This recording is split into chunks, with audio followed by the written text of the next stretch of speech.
Wow. Whoa. Friends. Howdy. Welcome in. Welcome in. Thank you so much for the resubs. Oh my gosh, 15 months. That is crazy, Danielle. 15 months. Mama's Weed Man, 11 months. Y'all are the freaking best. What is up? How's it going, Obama's Weed Man? Damn, thank you both so much for all your continued support. That is like... And a hype train is close because you did that. Oh my gosh, on a synth threads. That's so funny. I love it. I love it. Well, we're obviously the train was a little late leaving the station, but we don't mind because we're here. We're vibing. Oh, you like that opening music? Oh, someone who listed a Rhodes on Craigslist for $600. Yeah, please don't get kidnapped. Although, I feel like something related to a Rhodes is always going to yield something good. Thanks for being here, Celluloid. Well, it's a good idea to hang out here. We can keep it on Craigslist for $600. Like, is it in good shape? I mean, that's a steal for Rhodes. Is it? Yeah. I didn't know that. I'm not up on the Rhodes prices. Oh, dang. Wow. That's cool. Wow. Don't sleep on that. Worried about the kidnapping because the price is too good. That's so funny. We don't trust anything out here in these synth streets. Yeah, not these days. It's funny because like now I see people selling synths, and let's say they bought the synth in a pawn shop or something like that, and they'll always disclose, like back when you could buy synths at pawn shops for low prices, like it has to be said that was an era gone, past era. Yeah, that era's over. And if you do find something now, it's almost like just a complete freak occurrence. It's like they don't know what they have. And it makes me wish that I had more money in the 90s to spend on pawn shop and thrift store gear. Right. To be a little bit more established in the 90s would have been nice, but then we wouldn't be here. Oh, but I was a poor bloke myself.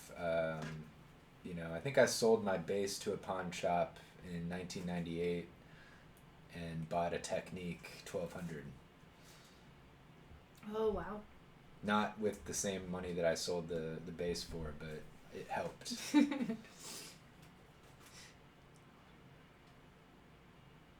A grandma organ. CS80 for $500. Dang, that's unheard. I mean, that's the deal of the century. Oh, dang. Yeah, to not know. I mean, to be an obsessive about this like we all are, it's like it's a full-time job. To know what everything is and what it's worth and what condition it's in. And, you got to make a lot of trips to random people's Craigslist locations. Yeah. And, find out what the deal is. When we were still living in LA, like around 2014 or so, 13 probably, yeah, late 13 or probably early 14, I was finding a lot of good deals on tape machines. Like the 4-track movement hadn't really happened yet, and I was finding like ridiculous deals on like Tascam multi-tracks and stuff. So that was still good getting. Not, like 10 years ago now. Yeah, Celluloid knows what's up. Yeah. That was a special time. Well, speaking of the West Coast, we're doing a special West Coast time for Synth Friends. This is my segue. Because our Synth friend this week is a West Coaster from an area that we're very familiar with, having lived there. So it's a Synth Friends tonight. Yeah, Synth Friends. So we're going to bring DJ diA in to the chat, and let me get that going. Let me get that train to leave the station here, if you will, and we will bring her on. Thank you all so much for being here for this very fun episode that we're gonna have. So let's see here. Let me get all the things turned on, and then we will bring her in. Okay, welcome in, DJ diA. Hello, everyone. Hello. Thank Hi. you so much for being here. You're welcome. Thank you for having me. Thank you. It's my first Twitch stream. Oh, we are Well, no, so I mean, honored. I did a DJ playlist for one during COVID, but I haven't did an interview on Twitch before. Gotcha, gotcha. Well, we are getting so on Twitch, like what happens in the chat will sometimes show up on the stream on the screen itself. So we're having an emo explosion right now. So thank you, Make Mistakes, for being here and for that resub. I saw that come through. So just to let you know that that was happening over your face. So you are a radio DJ Hmm. based in California. Yes. And I love your background already. We're getting Thank getting you. the vibes. So Thank I you. know a lot of us are already familiar with your work, but for, anyone watching who doesn't already know, we'd love to get a little bit of your what we call like a synth origin story, because I know your radio program, one of your radio programs is very synth focused. So I'm Yeah, personally curious pretty heavy. about like your maybe kind of first early memories, or kind of some sort of touch point that you have that kind of like went, okay, I'm really into this kind of music. Like, was there a specific synth or a specific album or a specific sound that like drew you into this? Yeah, I had another show quite a long time ago, and I concentrated on like novelty music, which included like some children's music and some just really older music. And it was like a very upbeat, um, happy type of program. And a lot of people were really attached to it because they got a lot of nostalgic tunes from it. And it was Mm-hmm. just like they made their day. It was in the morning on Sundays. So because of that, I played a lot of albums around, like I bought every single of those Moog albums from the 60s, like Moog on Rock and everything else. So my introduction was like Jean-Jacques Perry, Gershon Kingsley, Oh yeah. the So BBC like Moog Phonic Indigo. Workshop. Yes. Exactly. So all that peppy stuff. Mm-hmm. So that's when I started to notice the similarities and, just understanding like, oh, this is all on a Moog. So I think that was my first introduction. And then from there, yeah, I just got deeper and deeper into electronic music in general. So that was an early radio show you had. So now I'm curious what got you into radio DJing at all. Like this, yeah, Yeah, It that's was, such an interesting first foray yeah, yeah, I love it. considering, like I would say most of the people that I know that, like synth music or electronic music, like you know, that wouldn't be their story that they got into like Jean-Jacques Perry Yeah, that's like and like, all that really in upbeat, our. like old synth stuff, like I would say they Yeah, that's not it's easy more to of like a find. techno, Yeah. like maybe they talk about their favorite yeah, electronic, music producer first. So that's a really yeah, cool Yeah. entry point, I would say. A yeah. unique It was one at really, it that. was really fun. Yeah, it was, sorry, it was really fun. And I was in a relationship at that time too, where the person was really into 80s music. So I was exposed to a lot of his 80s taste preferences, and he was really into vintage synthesizers too. So that was like something that was happening during this time. But I got kind of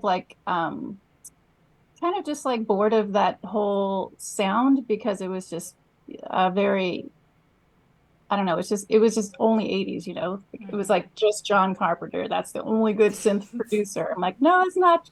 So I wanted to dig in deeper and find artists that were of the global majority. And at that time, it was like a little bit harder to find a lot of female electronic artists and electronic artists of color. So that really jump started synth dactyl program, and only became this 3 hour program 6 years ago. So it's pretty new still. Hmm. Ooh, I love that idea that that's still new. That's so funny. Yeah, Yeah. oh gosh, you're just the. I don't want to get ahead of myself. I have so many things I've been thinking about that I want to ask, but I'm really just really curious about. Like, you grew up in California? Are you from Yeah, pretty California? Okay. much. So I wonder how much, just because we lived there for like 6 or 7 years, and we always felt like the the fact that so much creative work originates from there, it's almost like in the air. And also like when you go thrifting or you go to the record shops, like the things you're finding are very unique to the fact that you're in at least like the LA area. Yeah. Do you feel like there's I guess if you've only really been from there, you wouldn't really have that as a perspective, but I find that to be like Just fell off my seat there. like the first time anybody said that we reminded them of Jean-Jacques Perrey was at an LA show, you know, like I hadn't been hearing that from. What a compliment. To the East. I know, it was like I feel bad even saying that. I feel like so I feel like I have to explain the story now. I had actually brought my modular, which this is like 2010, 11, 10, yeah, and like so I had just gotten into it and bought a couple modules, and I had like this case, and it had like 2 or 3 modules and like mostly blank space in it, and I brought it with me, you know, to stage because it like replaced another synth that we were using in the band that we were in at the time. And do you remember the name of that venue? Was it Silver Lake Lounge? Yes. Oh my gosh. So it was Silver Lake Lounge, like obviously, you know, when it was, I don't know if it's still around, still have the the sign Salvation sign and everything. It's still around. Oh. It is, but the Salvation sign's not there anymore, right? I don't think so. Yeah, they said that was a long time ago. They took that down. Yeah. So anyway, like a person that I had met at my job actually came out to the show, and I was like really stoked because like, you know, when you just meet like a stranger and like you tell them you're playing a gig and they actually come, Oof. it's like, holy crap, you know, like wow, like this person, you know, must have really wanted to check it out. And so like they, you know, the one thing that they said was that, you know, the synth work that I guess I was doing reminded them of Jean-Jacques Perrey, and I was like, aww. I had to look it up. I had to look up who Jean-Jacques Perrey was, like at the time. Yeah, I didn't know. Had to connect the dots. Yeah. The Moog Indigo album is just one of our faves. It's beautiful. Yeah. As you can tell, I collect a lot of vinyl records, so those are definitely like being a completist about Jean-Jacques Perrey stuff was very essential. Mm-hmm. I like the stuff he did with Perry Kingsley. Yeah. I forget the name of the album, but it's got like, it's kind of like cartoony, and she just like pulls it out. It almost looks like Magical well, Mystery I know Tour where it vibes. is. I knew it. Yeah, Islands in Space is the name of the song that I think is just totally sick on that album. I listen to that often still. And then there was like Bruce Hack, right? Like there's just so many. And then, you know, also the theremin was a big thing, like Clara Rockmore. Mm-hmm. I started listening to a lot of that stuff too. And because of the stuff I was buying for that show, I also started buying like a lot of library music, which is a huge like adventure. And I don't recommend collecting library music to anyone because it never stops. But I also was introduced to a lot of synthesizers by those library albums also. That makes sense. Yeah, I mean, there's I would say that was probably where you'd hear the majority of synthesizer sounds. Well, because they were trying to like push it into the mainstream, right? But it wasn't always there. Yeah, it was more common with composers, I feel like, that were trying to evoke various emotions specific to, you know, use cases for library music. Right, like an example of like, this is how it could be used. Yeah. And because they had such a nice little collection of fun electronic music on like the off semesters and summer and winter, I would do an electronic show and bring just those records out. And then that's what started me to really dive deep and look for other artists. And I started going to a lot of shows in Los Angeles for like Sarah Davachi, M. Geddes Gengras. Like once I heard his music, I was like, oh, this is the electronic music that I really love. I mean, I love the Jean-Jacques Perrey stuff and the upbeat stuff. And when I listened to like the really dark, ambient, layered music that he was creating, it was like, whoa, what is this? I want more of it. So I looked and looked and looked, and thankfully I looked at the right time, and it was just, I feel like it was just starting to bubble up in the community, and there's more and more events to go to. Not like now. There was like a few, but I went to as many as I could. I was introduced to voltage controller back then. So yeah, just imagine going from Jean-Jacques Perry to like Geddes Jengers and voltage controller. It was like, I love all of this. I saw him in LA. Yeah, I was gonna say, I feel like he was part of that like early kind of scene. Probably around 2013 or so. Kind of like he was kind of like an outlier almost, kind of like bringing it. What was the name of that venue that Grant moved on to after? Oh, Human Resources. Yeah, Human Resources. I saw Geddes at Human Resources in 2014. It was a really good show. Yeah, he was the very first guest on my Synth Tactile program show. Oh wow! Yeah. I was so nervous, and we talked about library music, and I was just like, "Oh my gosh!" Yeah, it was cool. I mean, that can be a really deep, heady conversation to have. You know, like I almost like want to steer away from it as much as possible. Like, don't ask us about library music because like it can just, man, it's deep. Yeah, like we. One of the other people we had on was talking about how they really like digging for like the private press records that you might find from like the 70s or so, and again, it's just like that is such a rabbit hole. It is, but it's like all the same stuff that you get this like feeling from it, that it's almost like you're nostalgic for something you didn't even experience. If that makes sense, it just somehow carries this feeling. Like a retro future thing. Yeah. And then, you know, if you dig even more and go towards like the electroacoustic side, there's just like so much beautiful stuff that you can find still. And it's just gorgeous, you know, so it never stops. I've had to put like cap offs every time I go to a record store because I went to Portland a couple of weeks ago, and I went to just one record store. I went bananas. And I was just like, don't tell my friends. I told the guy that was checking me out, I'm like, don't say my total out loud, okay? Just whisper it to me, because I didn't want my friends to hear. Some of the records are here. I'm going to play them next week. Yeah, I was just like, he had the really beautiful curated section of electronic music and electroacoustic. I was just like, that's dangerous. It's so dangerous. Thankfully, we only had time for me to go to one store.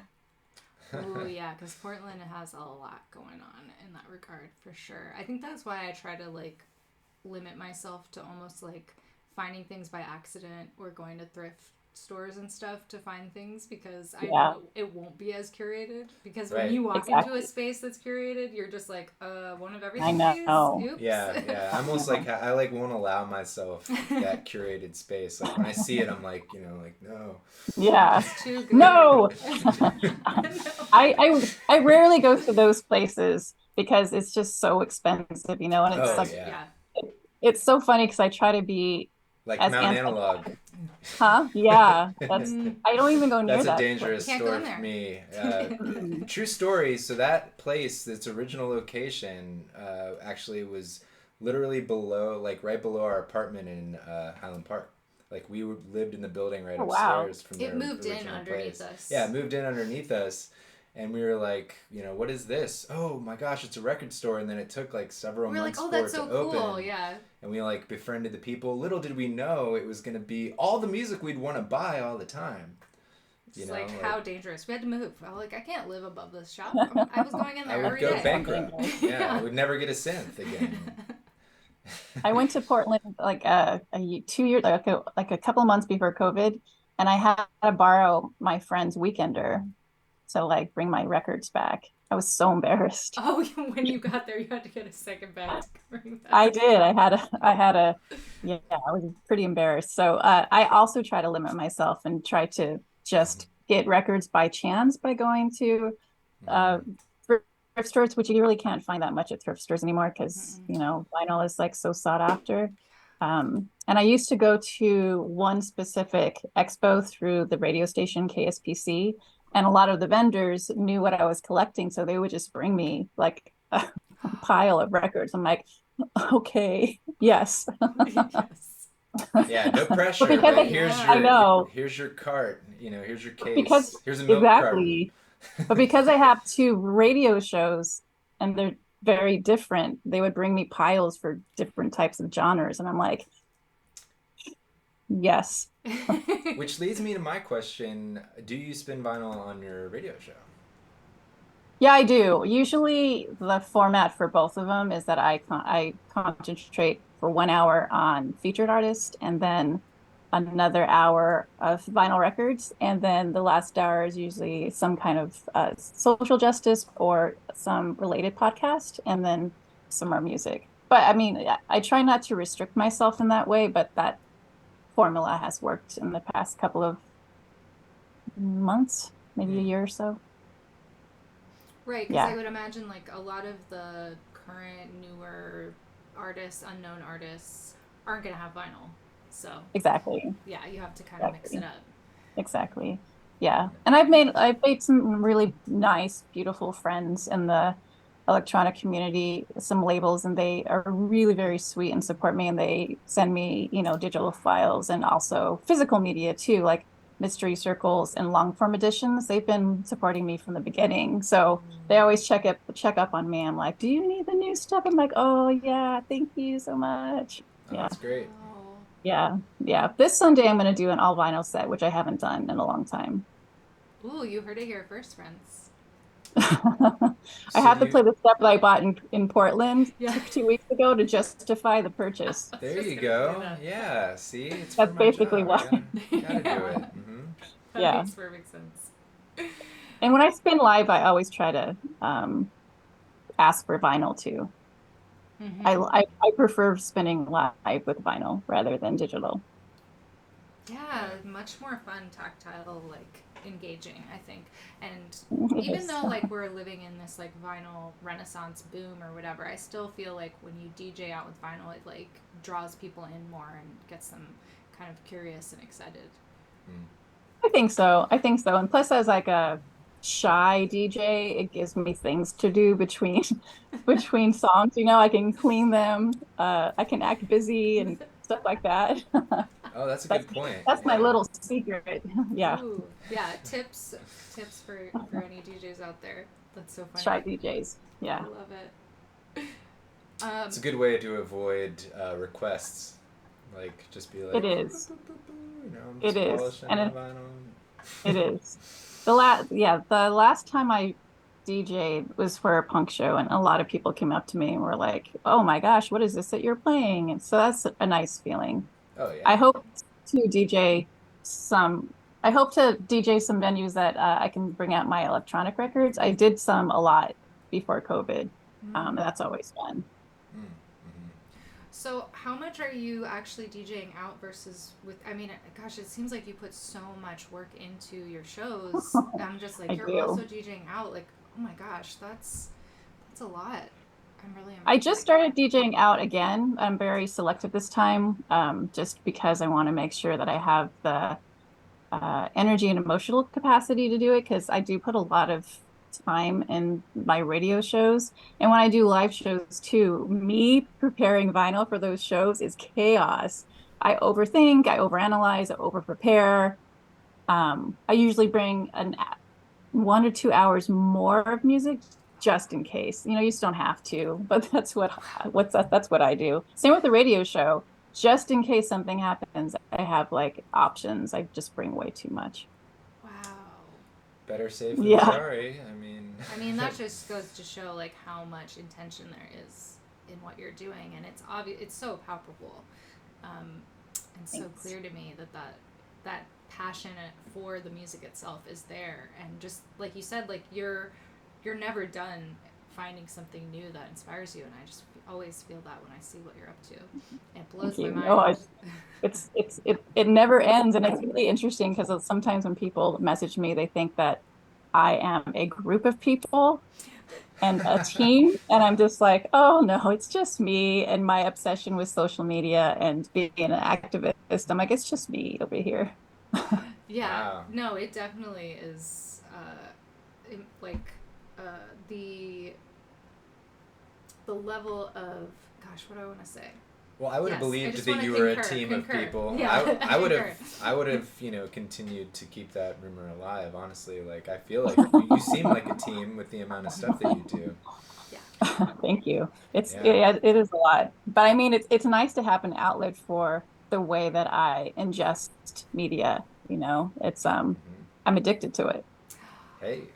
Okay, so this answers questions we're already ahead now. So, like, obviously we connected through Instagram, our favorite place to make friends. Yes. And your account, so wait, let me make sure. So in the chat we also have a command that we use that's going to pull up. Okay. We probably need to add some of the Instagram links. Let me grab those. The information. So we have the information about you when we put this command in the chat, and kspc.org is where the Synth program and Radio Realness air on Sundays. It's like every other. Yeah, exactly. But your Instagram, which I'm going to grab right now, is something everyone needs to be following. So that's obviously the first thing we're going to make sure everyone's doing. Synth program on Instagram. There's two, but you have two accounts. Danielle's on. Yeah. I would say that, like, I'm always checking out the stuff that you're sharing on there. Yeah, that's what I really want to make sure people know, because your accounts, it's not like you're just, obsessed with social media, but like the level of just like consistently amazing stuff that you're sharing, like I could just spend all day on your accounts. Aw, thank you. Like truly, That's so nice to hear, because sometimes I don't get like that type of feedback, and it's just like me in the dark with my phone, just like obsessing and just looking and finding all these artists. I just go through this really wonderful like haze when I start looking for artists. I have so many hashtags that I follow, and I have this like really comforting method that I use to find new artists. So yeah, you witnessing that and seeing that, it means a lot to me. So thank you. Wow. Well, that's really cool to hear that it's something that it's obvious that you have to have some intentionality behind it. It's not just willy nilly, oh, I found something cool and I'm sharing it, which is basically what I do. I'm just like, oh, yes. You clearly have like a method, because you are sharing things I've never seen and I feel like I should have, like. Exactly. Like, I'm out here looking for this. How are you just like consistently finding like the best, coolest, most inspiring stuff? And it's across the board, like, people who could be experimenting with synth stuff or tape stuff, like things we're really obsessed with. So many times I've followed accounts based off of your share, posts. I would say probably highest percentage for me, out of. That's so good. That's what I want to happen, because the whole point is just me using my platform to boost all these artists. That means a lot. Thank you. I'm so surprised, because I honestly don't get that kind of like feedback. I mean, I know that I have a pretty big following and listenership, but you sometimes just don't hear that type of feedback. Well, that's just gonna make me like PM you next time. Yeah, you're gonna be hearing from us a lot more now. And be like, I followed this. Thank you. Seriously, because it's such a good point to say, because we do all kind of live in like our bubbles, and we make a lot of assumptions of like, I almost don't like reach out because I'm like, oh, this person like has a lot going on, like I don't need to be pinging them constantly, and just assuming that you're just like being bombarded with this kind of feedback. But like, you're right, like a lot of times there can be this assumption that everyone's telling you. It's the bystander, yeah, the bystander effect, exactly. But yes, I'm so glad, because like I thought that would be an obvious thing, that your work is impacting so many of us, and we're getting to connect with each other as like on the artist side, because of how much you share. Thank you. Like very specific, like I think I just get amazed at how much there is to share. Yeah, me too. And every year it just gets more and more global, and more vast, and more beautiful, and I get more and more happy, because there's so much diversity, representation. It's just like a really I mean, there's still there's still a lot of work to do, there's still some imbalances, but it's Mm-hmm. getting better. Mm-hmm. Well, that's lovely to Yeah. hear.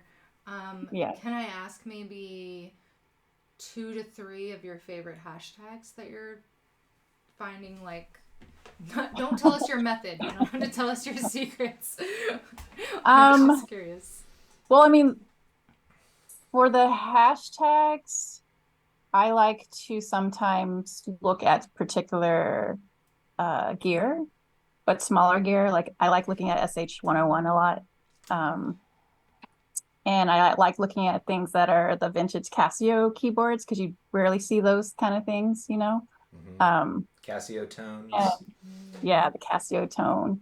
Mm-hmm. Um, but plus there's just like the standard ones like Eurorack and modular and Mm-hmm. contact mics and field recordings. Like those lead you into some really beautiful spaces. And hopefully it'll lead you into like people that so when I first started Synthtactile program, it was a little bit heavily gear centered because I was trying to find a lot of artists that just use modular synthesizers. Wow.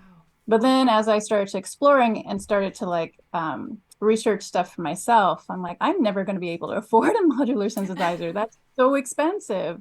So then I started thinking about listeners who are having that same type of feeling. So then I started to research smaller synths and more affordable synths. So once I started expanding in that direction,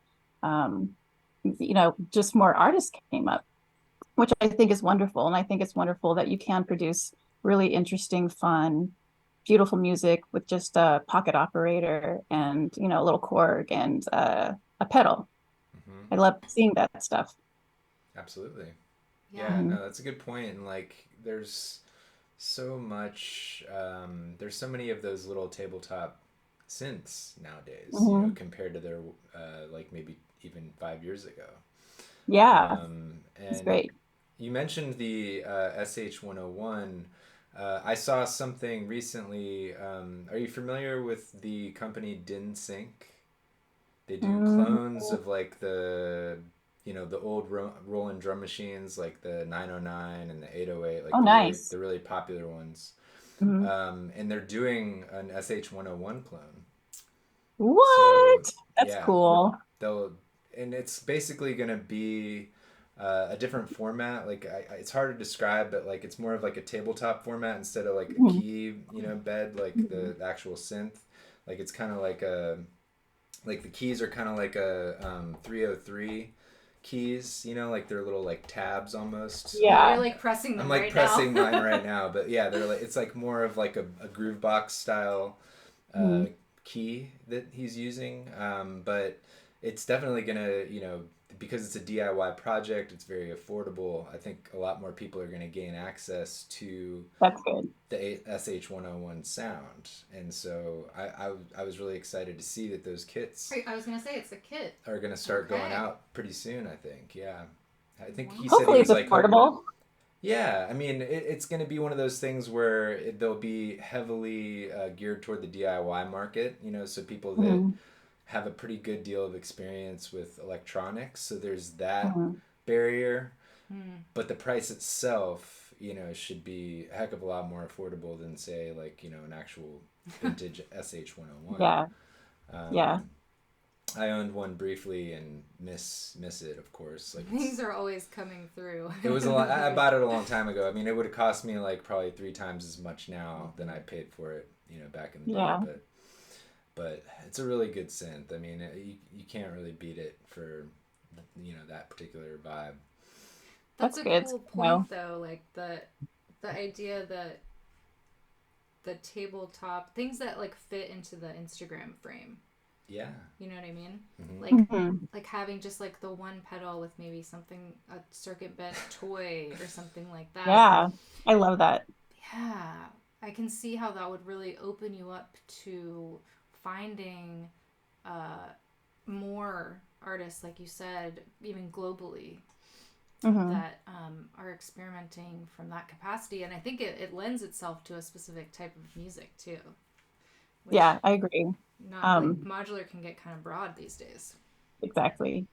I wish there were more groups like Synth Lab out here in LA, because they have like a barring system for people, and Oh, they concentrate. They give priority to the BIPOC community, but you can actually like just rent some hardware for only like $1 for 3 weeks and then return it. So I think that there should be more of those types of organizations around everywhere, so people can test these out before they buy it, because a lot of the purchases are really big for people, so if they know what they're getting and they can try it out for 3 weeks, what a beautiful concept. that's Absolutely. incredible. Yes, someone in the chat saying synth libraries are amazing. And hi, Tangents, thanks for being here. Mhm. Um, we're like obsessed with the idea of like everything should be a library. Like it's like we already Yeah. have that concept. Like let's just do that with everything. Venus But Yeah. Project. specifically like the idea that you can actually rent it for a couple weeks, because specifically as someone who is identifies as female and experiences the world as a female, and going to Guitar Center or whatever to like play around with some stuff is like a very unpleasant experience for me. Has Yeah. been. I don't want to speak for everybody, but it can be intimidating, or you're kind of waiting for someone else and you're waiting your turn, or there's like the pressure from the salesperson, and Mhm. there's this idea that you need to be like ripping it up, or you don't deserve to be making sound in the space, Mhm. and like how much can you really get a sense from that? I don't know, maybe I'm telling my age a little bit that you would go to a store, but that really excites me to hear that that's happening, because I can think just for myself that I would feel way more comfortable being able to take something home, actually use it in my studio space, Yeah. and Yeah. really get that actual sense of it. And that's like a Yeah. huge service that they're doing. Yeah. We'll definitely have to shout that out. Yeah, Yeah. we should definitely get a link to that going. Tangent saying, I try to comfort myself knowing even Nico Case was hassled at Guitar Center. I believe that. Yeah, exactly. It's just baked into the whole experience. So I bumped into Andre 3000 at a Guitar Center once. Yeah. Was he nice? I was the role. This is gonna date me a little bit, but the Moog. I don't even remember the name of it right now, but it's like the original like analog Voyager, the Voyager synth that they put out in like early 2000s had just come A out. hearty synth. And I was in Atlanta at the time, and I rushed to Guitar Center to try it out. And like the day that they got one, and so I went there. I didn't have any plans of buying it because it was very, very expensive and I had very little money, but I you just jammed had out on to. it. And then I look behind me and there's Andre 3000 just patiently waiting, not saying a word, Behind you. Oh, I thought it was just the other way waiting around. for his turn right behind me to Aw, use he it. wanted one of those too. That's awesome. But I'm pretty sure that I saw him walking out with one. So Yeah. I hope He was so. there to pick it his was up. it was pre Hey Ya. So Mhm. Wow. That's wild. so yeah, that was the thing that happened. Wow. Yeah, so that just really solidifies our whole situation that, like, yeah, that's a little intimidating. Like, for me, if I walked in and Andre 3000's ripping it up on the Voyager and I wanted to check it out, I'd be like, I'm coming back another time, Yeah, well, like I said, I was But already you were already jamming on doing it. it, yeah. And so, I like looked behind me, I was like kind of looking behind me to see if like anybody was waiting or, if there was anybody like, because I had been at it for quite some time. And, so I immediately got off of it after I saw him, I didn't want to like take up any more time on it. I'm I sure was he didn't intimidated. want you to feel that way. I'm sure he didn't. He had this look on his face like, you can keep going, but I didn't. You know what I mean? Oh, gosh. I haven't been to Guitar Center or any type of synth store in a long time. Same. I would say, Same. like, Yeah.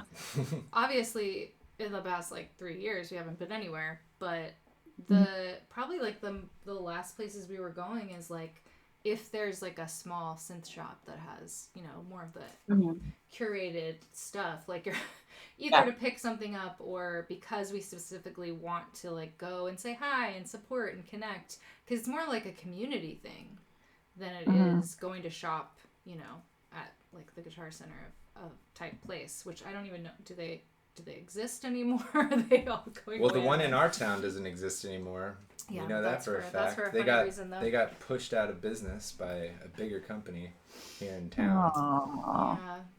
That's like, too bad. Sad for Guitar Center. That's a weird feeling.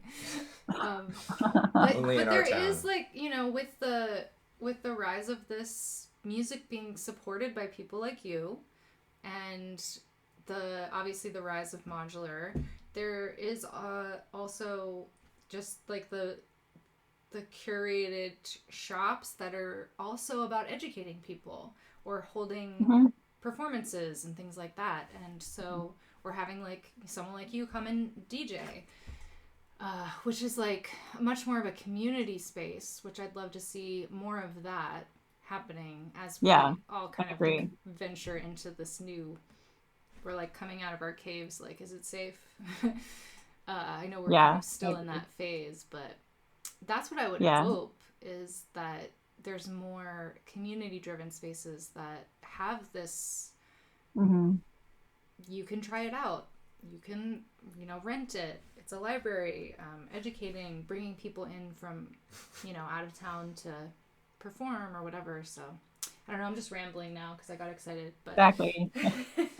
I just I think tangents back in the roaring 2000. Yeah, that was really funny. There's a funny comment. Sorry.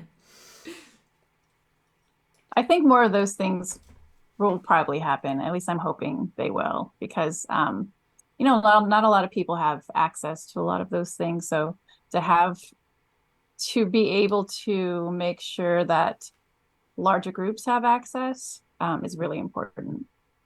Because, you know, the electronic community, synth community can be very exclusive because the instruments are so expensive. And that's how I felt in the beginning. I have a bunch of small synths myself. And I really need to like spend some time with those. Eventually I'm going to try to make music myself, but it's really intimidating when I first started to look for what type of synths I wanted. Not only because everything was so expensive, it's because people that I asked would give me like this wall of words, and I'm just like, no, I just want, these are the things I want, just tell me which ones you think would be great. And it's been challenging. But I mean, then I just go onto YouTube and try to find information myself, or I go onto Instagram, or I ask different people. That's, do you mind rattling off a few? That I have? I have the Mother 32, which is very intimidating. I haven't really figured it out yet. I remember when I bought it, I was so excited. Because it's a beautiful little synth, right? And I assumed that because I am so immersed in the electronic world with all the music that I've been listening to, that it would just be natural for me, and I wouldn't be able to like just figure it out. So I spent one Saturday, I had everything prepared, like a beverage and snacks, a beautiful setup in the sunlight. I was ready. And then I started to work with the Mother 32, and I just started crying out after 2 hours. I'm like, it's not intuitive. I was just so upset that it wasn't intuitive. But after talking to a lot of people, like I talked to a lot of people after that, and they said, well, that particular synth isn't very intuitive to begin with. So you picked a really hard one. So I have that. I have a theremin that I bought from King Brit a while ago. Cool. And then I have a couple of pocket operators, little Korgs. Do you find the pocket operators intuitive? I do. I think it's because they're just manufactured in a really cute way with the digital screen and just limited buttons. I think those are really fun for everyone. It's a really nice introduction to synthesizers and those kind of sounds. I have some other things too. I have a field kit, which I love. So that's one that we have in common. And I was part of the Kickstarter, and got one of the first ones. I think my name's actually in the manual because I supported it. You know, it Nice. was like one of their perks or whatever, you know, for Mhm. supporting it. But I actually have Jacqueline to thank for even discovering it in the first place. Aw. Where did you discover it? This Um, Because I I didn't think discover it on my own. Jacqueline. Jacqueline did. I discovered it through Instagram mhm. and because of sound art post, I think. Um, Gotcha. and yeah, and I think the year that I discovered, I'm like, ooh, I really want this thing, and I got that. I got it. I love it. Just the design and everything. I really need to use it more. I put all my electronic instruments aside, and I'm just barely getting them out again. But the theremin, that's not intuitive either. Yeah. That one's Uh, really hard Yeah, for I've never me. tried to play one of those things. Yeah, I was pretty bummed out when I was like, I honestly assumed that that was gonna be easier, but it wasn't. I'll figure it out though. It's just, you have to find time after a long work day to do all this stuff. And then I spend so much time with my radio shows that it doesn't give me a lot of time. Mm-hmm. yeah, I can imagine. I love, I love your like, just you have like such a cool collection of synths that are like gonna be. I'm like stoked for you to have time to play with them and see what you do with them. Um, but that was Me like too. you were being very very chill about that. Oh, I also hooked up some turntables to it too. I was doing one summer I was just focusing on creating some sounds from this whole setup and it was really fun and liberating. But Mm. I need to take those out again. Just not the Mother 32 and the theremin. I still really need to figure that out. That's really funny. I'm having flashbacks to a conversation we had with someone else who said the same thing about how they got a Mother 32 as their first, and they had the same problem with it. We had the same conversation, so you are definitely not alone. And I didn't realize they were so unintuitive. I haven't tried one myself, so yeah, I have no Well, idea. well, I come from a limited background. Like I don't know anything about electronic music instruments. I just listen to it Mm-hmm. a lot. So yeah, Mm-hmm. that's not experience, you know. It's just I know the sounds that I like. Mm-hmm. no, I think you have like the the ear training is like such a big part of it. Absolutely. And it definitely can, to start from an idea in your head that you already have. I feel like you have must have like a huge palette in your brain of sounds and like different Inspirations. yeah, just like Yeah, outside of the box is what I'm trying to think of yeah, a good word for that. Outside of the box, sort of just like palettes and rhythms and things that from having listened to so much like electroacoustic and more avant-garde electronic music rather than dance music specifically. Yeah, yeah. you have Um, amazing taste. yeah, yeah, but Whoa, thank you. that's what I'm saying. That's what I'm saying. So I Thank feel you for like you're, Not to saying put that. words in your mouth, yeah. but you have amazing taste. So Thank you for saying like that. that is like I think at least half of it, at Yeah, least. yeah. So I definitely just want to like obviously we are But I could see how attempting to tackle a synthesizer with such an amazing palette could be frustrating because you It have is that's frustrating. yeah. such a high bar, you know, of like what you're trying to achieve, and Yeah, you know, yeah, it can be difficult as I guess you've yeah, discovered. yeah. In the setup, I also included two old Samsung phones that I still have, and I had the K Oscillator app on both of them. Oh, That was okay. pretty. So eventually, if I ever have a live setup, you'll see like two phones as my instrument too, which I think is funny. That is really cool. And it like I think it just like mostly it's because I want to say that you can create music from things other than really expensive gear and also um reusing and recycling things is a really good idea. Also, like I've been like wanting an SP404 for such a long time and I know there's a lot of versions that have come out.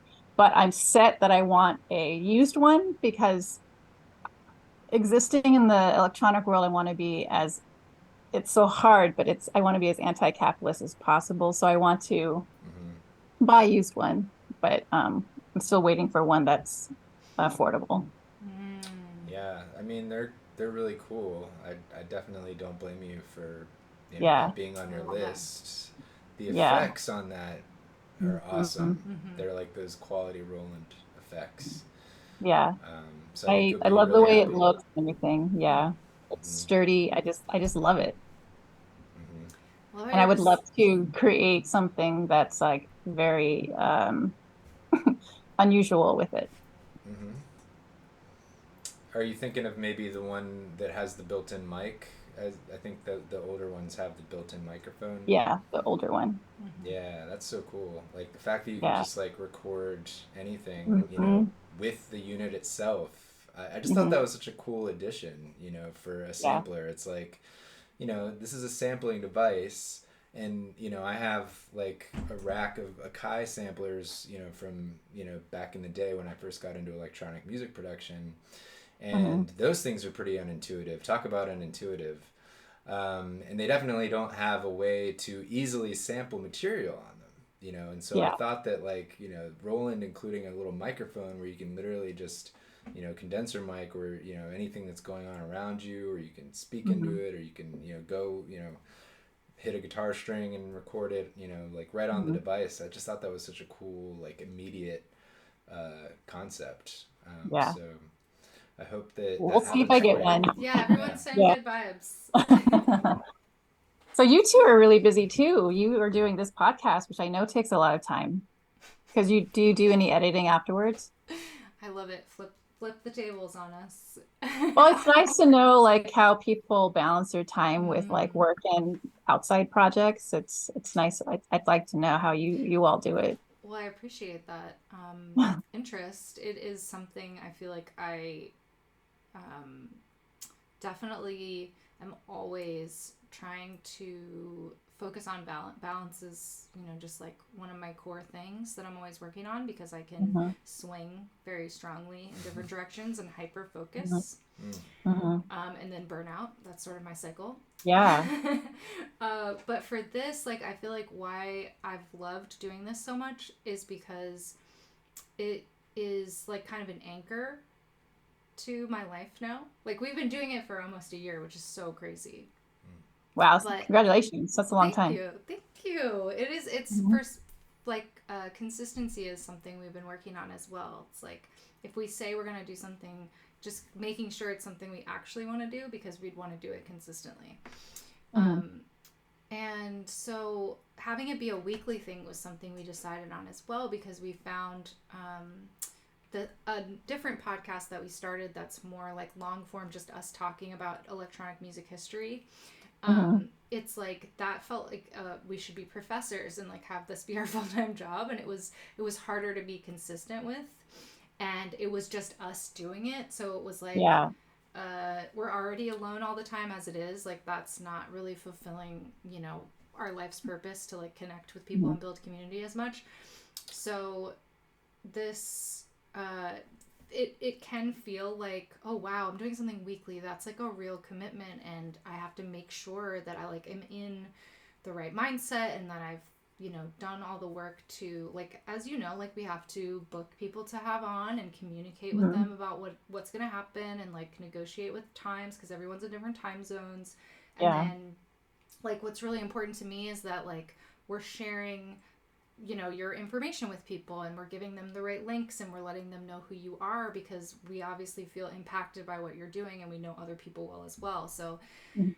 uh, that does definitely take work, but I feel like Yeah. we've been doing it for, like I said, about a year now, and I've kind of got like a little bit of a system to it, so it feels manageable in the scope of things, and also in terms of like balance. Like, we do have day jobs, and we also are making music and all this stuff, but it's like having different things that you do is something that helps me not get stuck in that hyper focus bubble. So having this as like that anchor of like, this is something completely different. It puts me in a totally different zone. Like I'm like able to just sit and be present with people and connect and get inspired. Like every person we talk to always inspires me so much.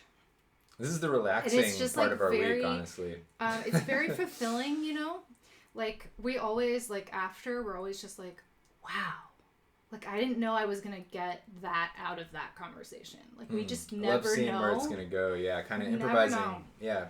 Flying by the seat of our pants is sort of the secret, I would say, to it not being stressful. Life is improv is sort of like our ethos. So we have figured out how to have it be something that is fulfilling a lot of different aspects. Like the community, connecting, sharing. Yeah. And then having like ways to consistently share stuff online so that I don't like, I say like fall off and like feel this pressure to have something to share all the time. That's like coming from my soul. Yeah. So, yeah, it's just been really fun because like when you start something new, you don't really know how it's gonna go or what you're gonna get out of it. This is so long. I'm so sorry. No, it's okay. But it has it's like helpful. Really, it's changed our lives. So it almost feels like even though there is work, like we do after the fact, we will like put it on YouTube, and so that takes some work to do. Doing all the tagging and all that stuff that YouTube makes you do, and then finding like a fun clip to share. Like, so this could be it. This isn't going to be it, obviously, because I'm rambling. But something that we say here is going to light me up, and I'm going to want to share it on Instagram later. And that is probably the part of it that I love the most and hate the most, because fitting things to different platform parameters, like, stresses me out. Yeah. Because I want to just be like, why can't people just watch this whole thing? Why do I have to feed it into this machine in this very specific way with the right aspect ratio and the Reels format and the right hashtags? Like, that is not very fun to me. Like, if I could have someone else do that part, I would. But then when I think about that, I'm like, but they wouldn't know that thing that lights me up about it to share. Yeah. Like, having a robot figure that out is not going to be the same. I try not to be picking my nose when I feel like it's the moment that we're going to share, you know, that's the other thing. And you have to try not to think about that. The guest is talking, you know, so it's like, we're always just like sitting there like. I'm like, this is the moment, don't sneeze. Thank you for sharing all of that. Oh, it's helpful. It's nice to like have like solidarity of someone that lives in a world of like organized chaos too. Absolutely. You're so right about that. I do struggle with like, I feel like I could, like I said, I could just like ramble about all this stuff all the time, but I'm like always wanting to ask other people questions. I'm like so curious about other people that I forget sometimes to like put that out there. Like you said, it helps to build solidarity with people, because we don't want anyone to feel like we have it all together and we, you know what we're doing, and but it looks like it, which is great. Right? Well, yeah, I mean, we definitely want it to be appealing. Obviously, we wouldn't want it to feel chaotic and off-putting, but I definitely think that's definitely not off-putting. I've watched several of them, and they're all very nice, and everyone seemed very relaxed and happy, and it just seemed like they were talking to like good friends, which is a really important way to have these types of conversations, because it brings more people in and makes them feel comfortable and makes them feel like, oh yeah, I can do that too. And that's why I started saying yes to these types of interviews, because I want people to be able to say that someone shy like me can also do it. Barely. Yes. Barely. No, I would never even know. I would never think of you as shy at all. I did a podcast last week, and I was so over-prepared, but I'm glad I was prepared. But it's been a really good challenge. So thank you for challenging me again with this one. Thank you so much. That just like warms my heart. What records have you purchased lately that you've loved? Or which ones do you listen to a lot? Like your comfort. Yeah, go ahead and grab a few, I guess, right? Like I was just like, I have some. Might as well, because like the chances of us actually remembering, like artist and title. You know, Yeah, me too. honestly, could Me be too. pretty Me hard. too. Like I have a Not terrible easy. memory, especially when it comes to being put on the spot. You know, Oh like I yeah. almost didn't remember the name of the Moog Voyager and Moog Voyager, My and I love that synth. my artist recall is bad. So I have Uh, notes just in case. I have an album to share. This is a cool story. cool. I was talking about Bruce Hack a while ago. Yeah. We're So I fans. found two Bruce Hack records at the We're local sorry, and library. I all kind of have It was similar only $1. questions. I got, sorry, I got very sweaty talking about myself. Just like cool myself Same. off. There's a Bruce Hack record. Yeah, I bought we're sharing two of here. them, the Miss Nelson and Wait. Bruce Oh, ones. sorry. I do. And I bought them both for $1 each. That's a good price. That's It was a my good price. It's like totally, it was totally mint. I was so excited. I was looking around. I thought someone was playing a joke on me. Like, here comes diA. Let's play a joke on her. Not that the library knows who I am, but I was so excited. I ran. I'm like, I have to get this before they find out. So that's those kind of moments when you find good records by chance. So great. Yeah. So what track did you bring? Oh, I missed a beautiful moment about a Bruce Hacker. No. I mean, it was You a caught beautiful it. moment, but you caught You it. caught it. So these are the three that are like they were like on the record player. So this just became, I don't know if they reissued it or it went on sale or something. Wait, what was it? I know if you exactly can what see it. happened. Like I saw that like come across my email nice. from Warp, and I was just Yeah. like, I want this record, Oh my gosh. and Jacqueline must have been in a mood because Yeah, she I was like, bought it. it's not every day I get an email that I can buy this album for whatever very reasonable price. And so I was super happy to listen to that recently. It must sound great on vinyl. That pressing sounds phenomenal. Like I was Very I think it was a half speed like remaster or something like that. Nice. It sounds really, really good. I mean, it's one of my favorite records. So that was like a obvious like you know, That everybody that knows should be a album. comfort record, yeah. Yeah, and then this was sent to us by a friend in the UK because I don't know. Oh, it was put out on Trunk Records. Mm-hmm. So it's like a reissue of something that was never issued in the first place. Oh, So this is good words. Circle of Light, which is a soundtrack by Delia Derbyshire. It was originally on radio. What? Yeah, so I wouldn't have even known about this, I Wow. have this. He was like, I have one, I'm sending it to you. And I was like, oh, I am not worthy. We should have snagged one of Drew's records as It must a sound recent great. purchase. But yeah, so are you familiar with Johnny Trunk and Trunk Records? No. And like his, he's like doing like for lost soundtrack stuff. Mm-hmm. Oh, nice. I love that. Finders Keepers does a good job at finding lost. Absolutely, Yes, it's so- similar to Right? it's similar to Finders that. Yeah. Keepers, Johnny Trunk, they're like always doing stuff together. So you've probably seen them like cross Cool. over. Yeah. But he does like he'll just like show up at like in the UK. So even when we were there, there's a lot of like street fairs. Mm-hmm. And so he'll just like show up with like whatever he has, and people will be like, "I got a Johnny Trunk." That must be a beautiful album. Yeah, it's very sad. Very, Nice. very, Love- very love bleak. that. Yeah, very bleak, and it has I don't know if it's like a poem or a story, but it's someone speaking over it too. So it's like a radio play, I guess, from the Beautiful. 50s. Yeah. And then the last one that I brought is, what was it, like a Salvation Army? Like, Find. we went in and, Yay! yeah, they have like 3 pieces of clothing on the rack and like baby shoes and like a couple cassettes. And, it's like a real bleak scene. But we found this, which is called the Concordia Swingers.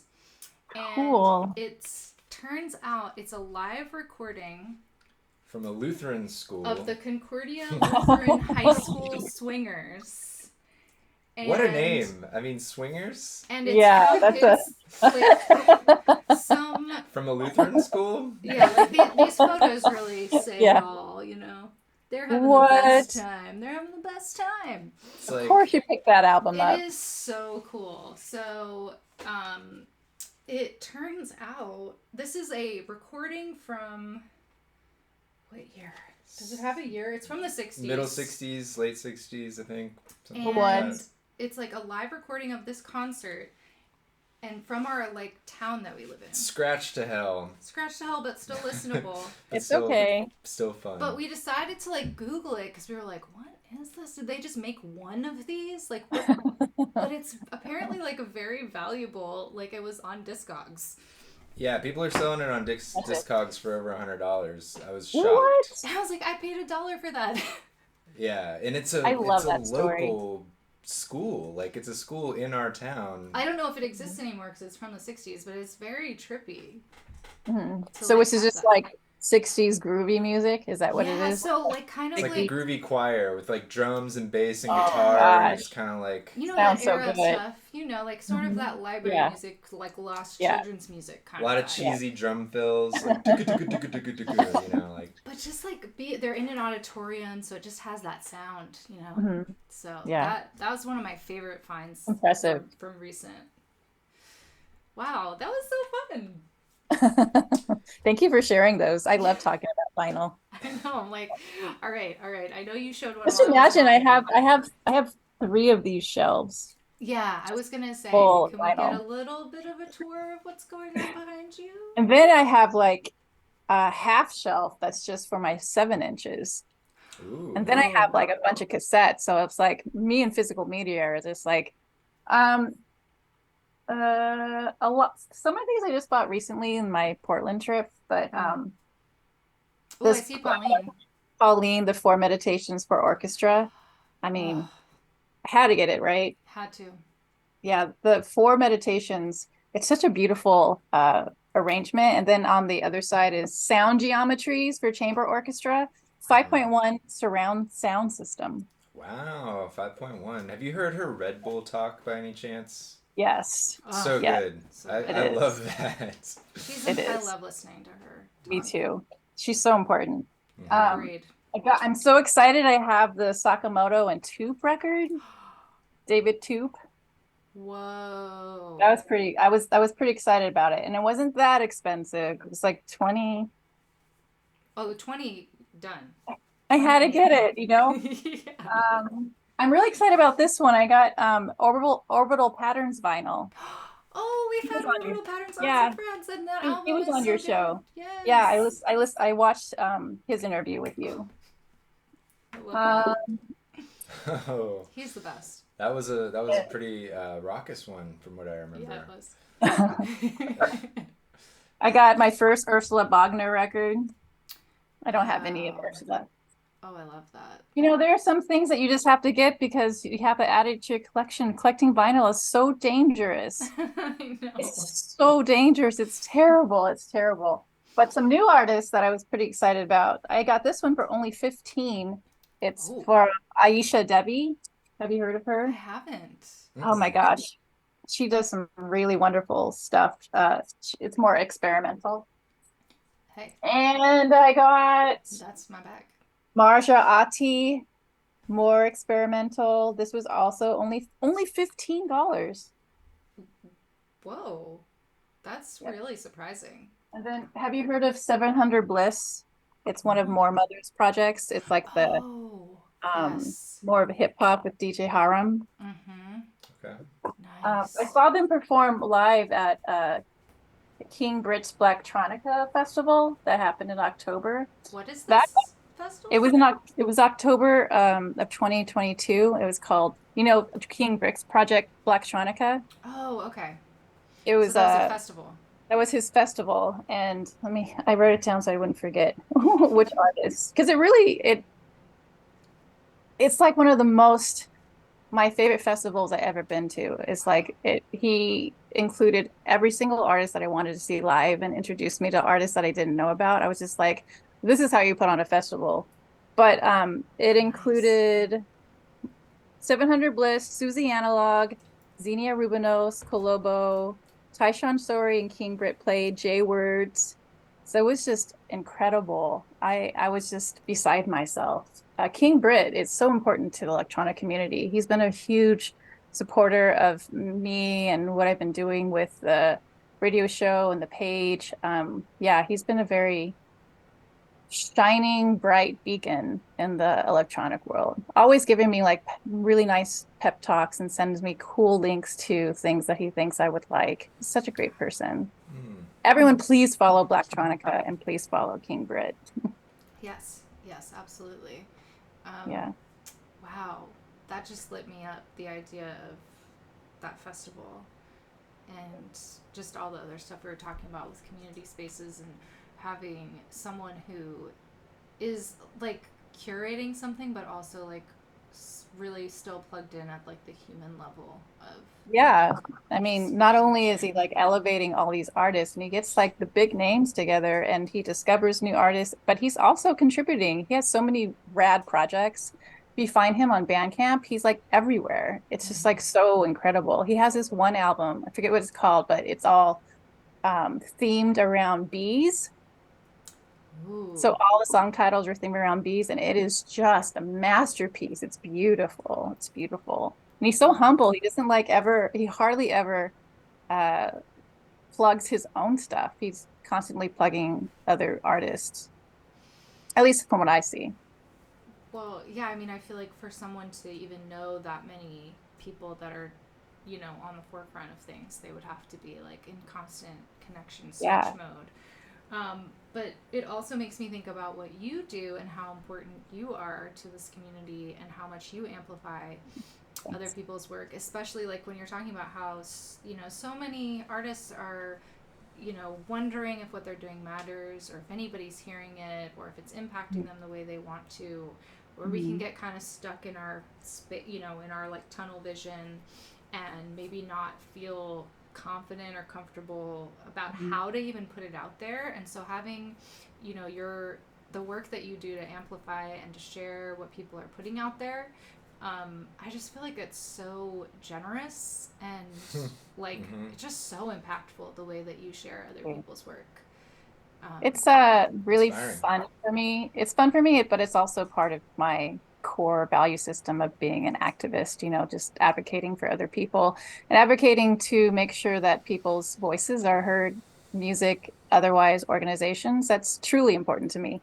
So thanks for noticing that. And yeah, it's fun. It's fun being able to communicate with a lot of these bands and say, hey, I like what you're doing. Do you want to be part of this program that I have? And it's really sweet.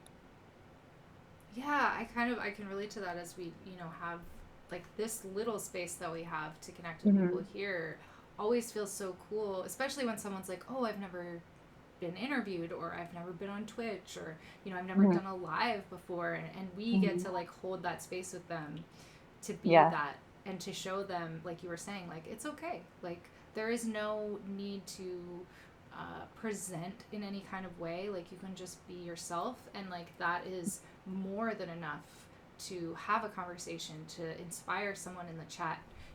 The way that just showing up can lift people up. And I Yeah, love I agree. having just I a agree. little bit of a corner of the internet to be able to do that. Absolutely. Yeah, you both are doing the same thing that I'm doing. So you should applaud for yourself also. Well, I think It's a maybe lot you of work. inspired us. Yeah, yeah, for It's a real. lot of work. Everyone applaud yourselves. We're all here doing this. Yeah, definitely. I think it's really, especially because of the pandemic, like feeling so disconnected, isolated, all of those things. Like we could talk about that for days. Having this has really changed that feeling for us of because we do feel like most of the people we want to connect with aren't in our little town, they're Yeah, all over the globe. yeah, And to be able to use the internet to connect with people from everywhere, like right. especially like as people who are digging for stuff from the past from around the globe, knowing that we would never have been able to find those people in real time back then. Yeah, To I be able to agree. do that now, it's just like it's so magical, and I really like to focus on that sort of positive aspect. Sorry. hmm It is When positive. yeah. Yeah. Yeah, I'm really thankful for the internet and social media. And, it gets a bad rap, but it's been a really beautiful opportunity for me to just talk to a lot of people and Hmm. show support and receive support. Like 10 years ago, I wouldn't think that I would have friends in Taiwan just because they play electronic music. But Yes. yeah, it's really beautiful how I have a constant support from people all over the globe. It's like, whoa, it's really endearing. I love it. And I hope that I show the same support back to everyone too. But I mean, without the internet, this wouldn't have happened. Exactly. I mean, mind blowing, right? We're It is. chatting, Yeah, this and is other people trippy. are watching it and able Yeah. They're to feeling chat it. along and have a moment where we all get to experience this together. It's just Yeah, really I cool. love the real time. Like the chat, like everyone in the chat, hi, I see you. I can't always shout you out in real time during the conversation, but like knowing that it's real time, this is Mhm. such a meta thing to say, but it really does enhance the whole experience more than, like I said, when we Yeah. were doing our other podcast, it wasn't live. And so you're just kind of Mhm. in a vacuum and you're talking and you're Mhm. hoping it all works and then you put it Mhm. out and then like a month later someone sends you an email and they like it. That's that's not the Yeah. same impact. Right. It was like a real time conversation with everyone being like, oh yeah, I love that thing you're talking about right now. Mhm. This is my first live. Oh my gosh, that is so Yeah. amazing. Well, we're totally hooked. Like we How's it didn't going know. so Yeah, far? how's it going? I'm still kind of nervous because that's just who I am, but I like Oh, it. I wish that we were gonna go somewhere afterwards to get some food. You two are charming and enchanting and super cool. I want to see all the gear that you have back there. oh I wow. wish we were in your neck of the woods, I honestly, know. We because would love to there's just teleport back to a LA right now. lot of food Yeah. that we would like to have there. We made tacos for dinner tonight because we're like feeling the West Coast so hard Aw, just by that's having nice. you. That's nice. We were trying to remember if Hi Bunny C DJ Dia is a goddess. Thank you for saying that. Yeah, we'll shout Thank that one out. you. Um, I think there was back in the day. I don't know if you were at KSPC in the like 2013, 2014 time. Yeah, I Yeah, I was. think you were. Mhm. That uh, Gus was part of another project that was doing like a tour, like press tour. Like they were playing at. I think. Do you ever have like? Am I crazy? Do you have bands come to the studio? Yeah, yeah. Yeah, I think that we actually were all there Oh, for really? that. Yeah, We played a show. I was like conjuring the memory because it's like I have this hole in my You were timeline. at KSPC? Yeah, I think so. I'll look it up. It Okay, wasn't, I was like, yeah. I should Google it because I I wonder bet whose it's in show my it was. archives somewhere. Should we say the band? Sure. I I'm mean, scared. they're still around. Which band? I was a bass player for Haunted Summer for an era of their Do you remember what existence. show you did a live in studio? Oh, yeah, it was live in studio, right? I think so. I was so checked out about I We wasn't the had one nothing to booking do with this, it. I Yeah, was literally just a player in the band. So like I'd Mm. show up and there'd be, you know, but people it's there. Claremont, That was right? all I knew. Yeah, it Yeah, is. But yeah. we I did go to swear we Claremont. were We at That's did Claremont. play cool. Because KSPC. didn't you Yeah. do like another show after that? No, that was Was that with that was Islands? it was The Island story? it was part of that, I Mm-hmm. believe. Sorry, this is No, this is fun. personal ramblings. But I have this like I like, had to get a new phone during that era or whatever and like Mhm. I didn't have iCloud yet or whatever. So Mhm. there's like this gap where I don't have those like memories. I don't have those Oh, photos. So I'm yeah. just like I don't know what happened for like 6 months of my I didn't know you were life. going to bring this up, so I'm completely unprepared to talk about it, I or know, I'm else I sorry. would probably have some more facts for you. I'm But just gonna like Google it real quick because I feel like it would probably be in the archive of. I just remember because we were in Claremont, I didn't know much about it, so I was like looking into Claremont It's as so like a cute. place, It and is kind of cute. Yeah. the Frank Zappa, Hmm. history Hmm. The and all Chemical that Brothers history. was cool. Yeah, yeah. Yeah, they were DJs at KSPC. Wait, I didn't Leilani was a realize. DJ at KSPC too. Wow, that's Mhm. so cool. Yeah, Wow, Maurice. that's awesome. Yeah. Well, if Okay. you're ever touring and you want to come by and do live in studio, you can on my show. Oh, For sure. Okay, well now that's Well, absolutely gonna then happen. let's make that a date. Yeah, let's do it. Yeah. Cute. A date. I love it. I'll Oh take my you to my gosh. favorite places out here. Yeah. My heart's gonna burst right now. This did happen. I didn't make it up. It did. They played the. I'm shocked. They I'm played amazed. the Viva Pomona thing after that. Oh yeah, that's happening again this Oh. couple of weeks. Yeah, so They're this probably was. still playing it. Like I said, they're still a band. Mm. I It only was played with them for about a in. year. Gosh, Mm. it has 2 different dates on it, so I can't tell if it's February or July, but 2014. Mm. So yeah, we were there. I don't know. It doesn't say That's what. cool. It just says in studio. It doesn't say what show we were on.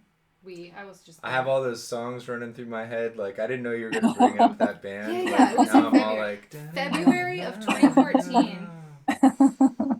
They played 4 songs. It's here. It's here. There's nothing to like click on or see what it was. But yeah, sorry. I don't know if that was okay to bring up. I'll do some more investigating when we're done. I love it. Mm. We're digging into the archives. It was a very brief. That's what's We so might cool we about might radio have too. we might have the recording too. I'll check. Oh my gosh. Yeah, I work That's at crazy. KSB. Right. That's so you Yeah. work there and I'd want to hear the recording. but your radio shows are not you're working there. Those are two No, separate no. things. Right. Two separate. Yeah. Yeah. Yeah. So Yeah, I'll see if we have your recordings because I don't think it's too far. I don't think it might be too far back, but it might not it's be. almost 10 years now, which is Yeah. That is so long ago. But it seems like yesterday because I feel like, if it's like our biggest regret, I would say, is like leaving LA. Mm. it's sort When of did you leave LA? the end of 2014. End of 2014. Oh. And we were there from 2009. Yeah, so it was like the Been a synth while. scene was just starting to pick up right as we were leaving. We were I- like starting to I learned about go to shows modular and stuff. Yeah. when we were living there. Yeah. Yeah. Aw. You were like doing some work stuff like out of town, and I was really Me? bored. Yes. Oh, okay. And started I was like, what's this? I think there's this modular synth thing, because I already was like into synths and music and stuff, but like, I was like, I think I'll like look into that while Jacqueline's gone, and went down the biggest rabbit hole. Oops. And So easy. I feel like I'm still in it, like it never really stopped. Like, Yeah, same. so I'm very thankful for that time that I'm just that I so had. happy that I know that you have all these synths that you're sitting on. Well, And it feels good. Like, I know. I feel like if I keep doing these podcasts and interviews, it'll make me accountable to make sure that I actually do the things that I'm talking about. Because so far I've been on 2 podcasts in the past month. And I've said the same thing, that I have these projects that I want to work on and I want to produce music. So it's like, I better figure out how to etch some time so I can do this. that is so cool because I can't even tell you, like, I don't know. I could probably dig back and try to remember like what inspired me to connect with you about this. But like, it sounds like it was in the ether that you are kind of already getting pulled into having more of this kind of interviewing you as yourself, I don't know. Yeah, I think it's it's just really a cool weird timing. coincidence. I Mhm. think it's just a weird coincidence. But it I has like it's been a good learning lesson of just accepting the way you talk. Like for a while, I was concerned about saying ums and you knows. Then I started listening to podcasts of people that I really admire, and then they were doing the same thing. And so I'm like, I'm just gonna have fun. And there was no way to prepare for this. Like I wanted to try to prepare. I know. There was we no wouldn't way. let you. So, No, let people go. always do that. They're like, "Hey, can we prepare?" And I'm like, "Then that wouldn't be what this is." It's super I low still- brow, I still have a lot of notes. I have a lot of I notes. love it. Is there anything you wanted to talk about that we didn't get to? No, I just wanted, if I were going to talk about like people that have been supportive of me, I wanted to make sure that I had all their information, things like that. Those are the notes. And Wow. thank you for sharing the Instagram tags that I share that I want people to be aware of. But then after you post, I'm like, oh, there's so much more. So I made another list. So I knew. I was like, this is just who you are. You just can't help Yeah. but have so much to share and other people to amplify. I was just like, this is so diA. to send me a list of other people to shout out when I'm shouting her out.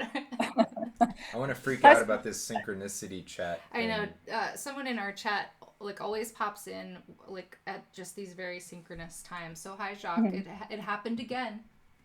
It's gonna keep happening, and yes, his name is Gus. And I like Gus Gus. Gus is a great I've artist. liked Gus Gus for a very long time at this point. They were one of the first electronic music artists that I got into. They do some fantastic remixes. Well, they were saying that King Britt did a remix for Gus Gus. And they get remixed as well. Yeah. They remix people and they get remixed a lot. There's these empty areas. They are... Where are they from, Gus Gus? I think they're Swedish. I was going to say Sweden. Yeah. Oh, thank you, Danielle. Danielle dropped all the accounts in the chat. I know it doesn't link the same as on Instagram here on Twitch, but at least everyone can get... Iceland. I didn't feel good about... Gus is from Iceland. I didn't feel good about the Swedish thing. We were close. And so I appreciate... Thank you for the correction. We had a layover in Iceland when we just went recently. to Berlin, and it was our first time. We technically didn't go to Iceland because you're just at the airport, but... I mean, but we were felt there. like I got to smell the air, you know? Nice. Oh, have you been? Best gin I I've ever haven't. had in I'd my like life. to. Oh, now I want to ask like about traveling. If you have done any like traveling for music, like to go to a festival or to, you know, Crate Dig specifically or anything like that. Not really. I went to Portland to see a little indie band, but that's about it. Like sometimes I make going to record stores part of the agenda when I know I'm going somewhere. But the places that I've traveled, I haven't made it. It wasn't based around music really. Mm-hmm.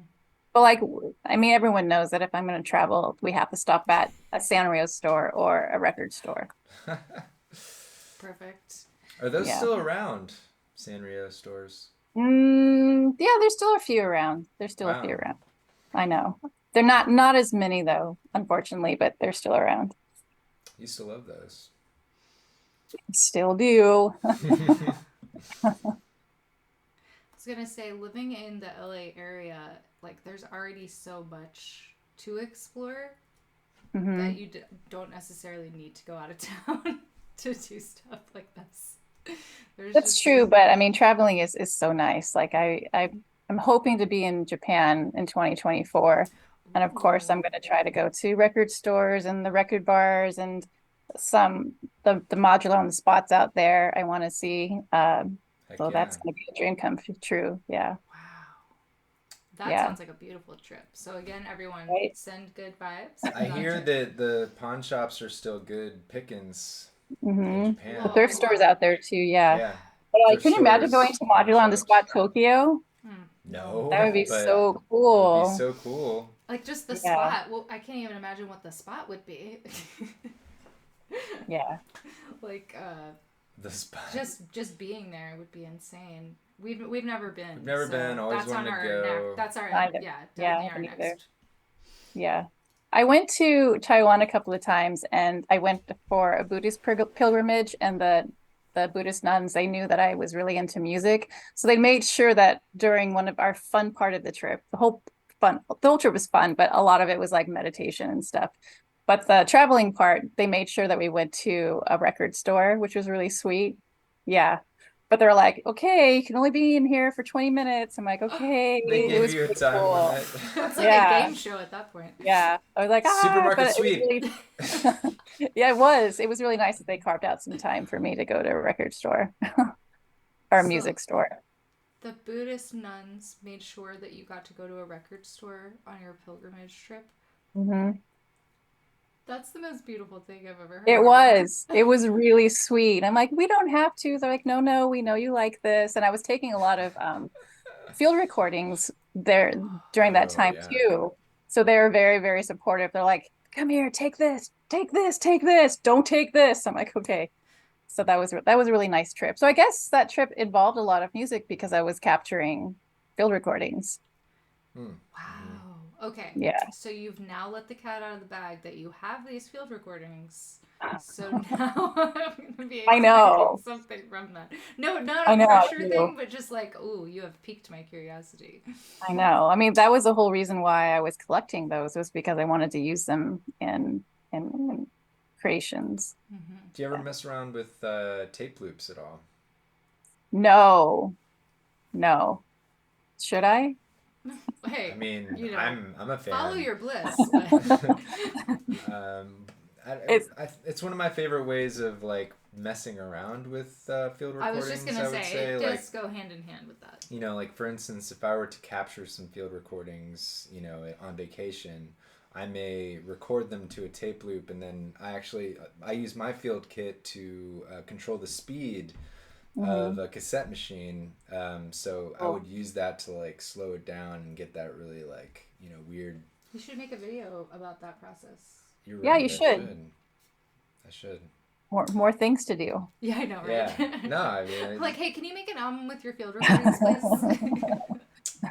but yeah, it's one of those things. We sell them in our shop, so it's like I'll make them every once in a while, and we have batches of them to sell to people that don't know how Mhm. to make them themselves, because it's a tedious process. Yeah, Yeah. I think that the making of it is part of the whole experience. Is it can be meditative and also fulfilling that you've made this and then you're going to record on it. But if you're like, hey, I kind of want to get to the step where I'm actually making something with this, we It can kind be a of help lot. you Yeah, kind of making the fast track tape that a little loop bit. and then experimenting with it. That's a lot to get into right off the bat. So I'll get into a place where I'll just bang a few out, and so we'll sell them for like, I think we sell them very affordably, and I do that Mhm. on purpose. Yeah, we Mhm. definitely want it to be an accessible thing for people. So that barrier of making, like, because it's And we hard. don't promote them, so I don't have like a ton of people like Yeah. Wanting. It's not like a it's not a factory. high demand thing, But so I can keep up with it. So you're selling the actual equipment? the finished tape loops that you can Oh, I record see.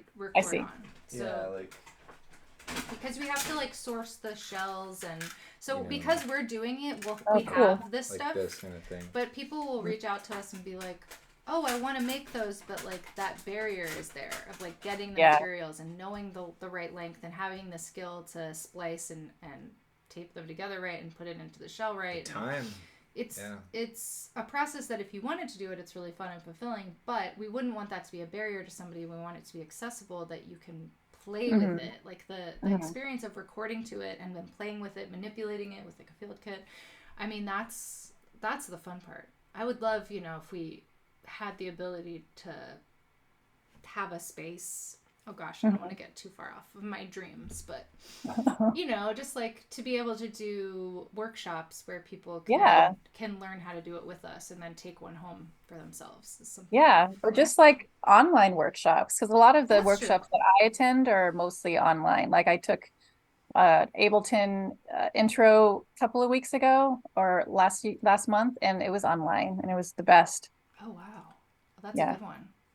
yeah, it was good because Ableton can be very overwhelming, but the way it was taught was so good. I fell in love with Ableton within like 15 minutes. Oh, I bet.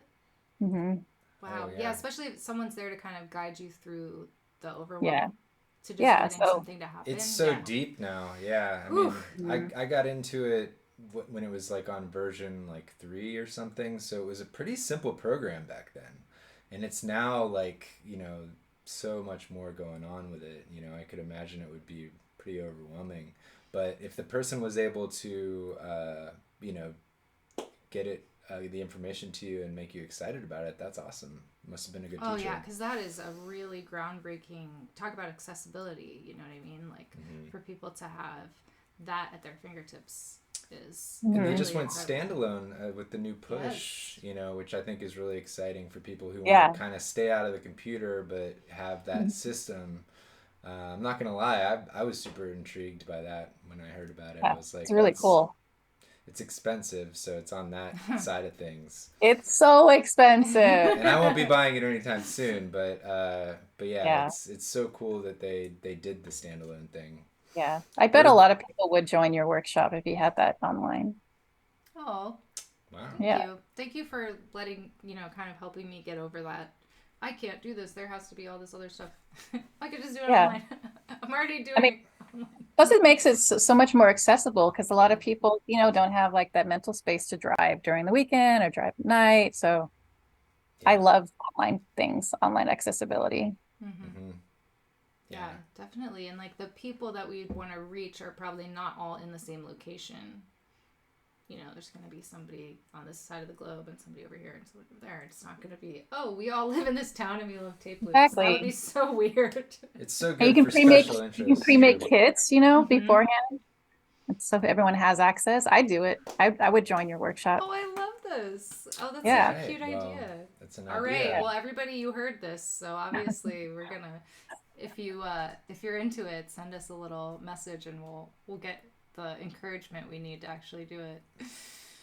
Oh, See, someone said they would totally DJ. buy a kit and pay for the class. Same. I would totally buy a kit and do that.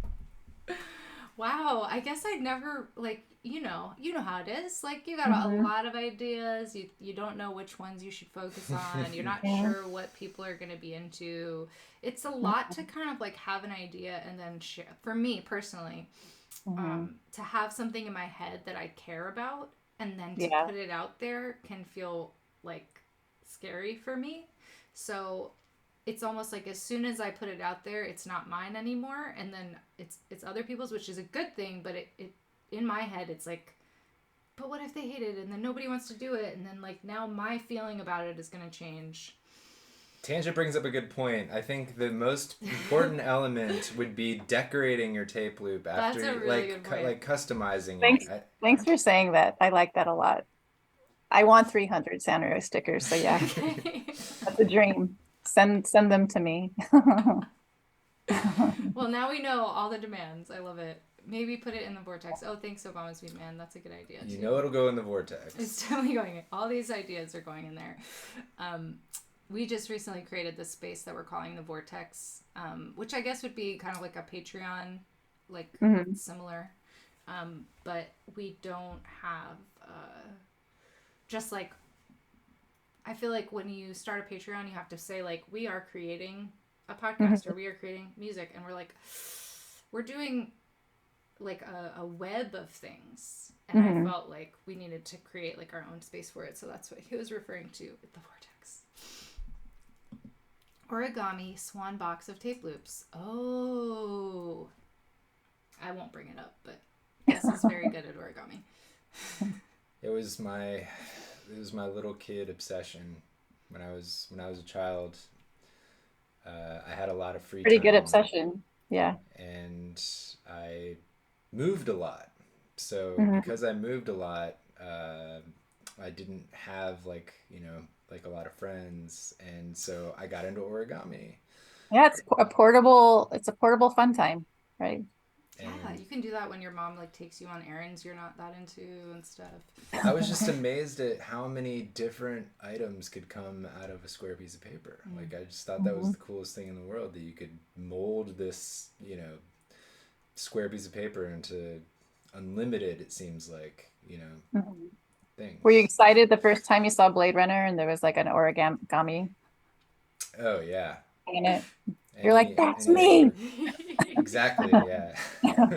For so many reasons with that movie. Yeah, right. That's a great reference. Yeah. That's a great synthesizer entry point. Wow, you and Tangent have the moving a lot and the origami in common. That's really funny. Uh But not a military kid.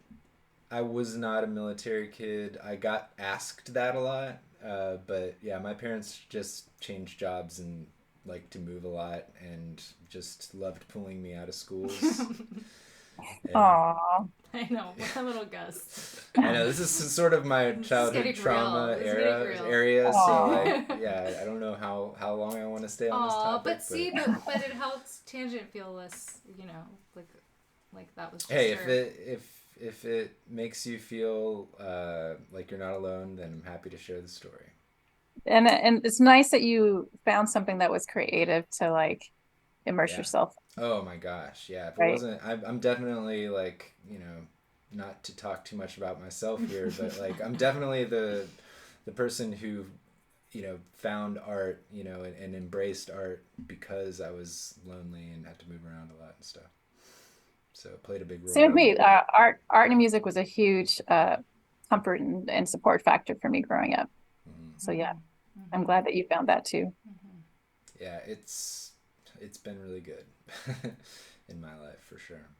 Yeah, and music is still a huge portion of your life too. So I love that when things like that carry on. Mm-hmm. Same for me. Yeah, music has always been a huge part of my life. Yeah, I was going to ask about that, if it was something you had to discover on your own or if it was just something that you were steeped in, from early ages. I was in a public school system in a low income area, and I was an advanced student. So they're having problems trying to find things for me to do because I was so bored.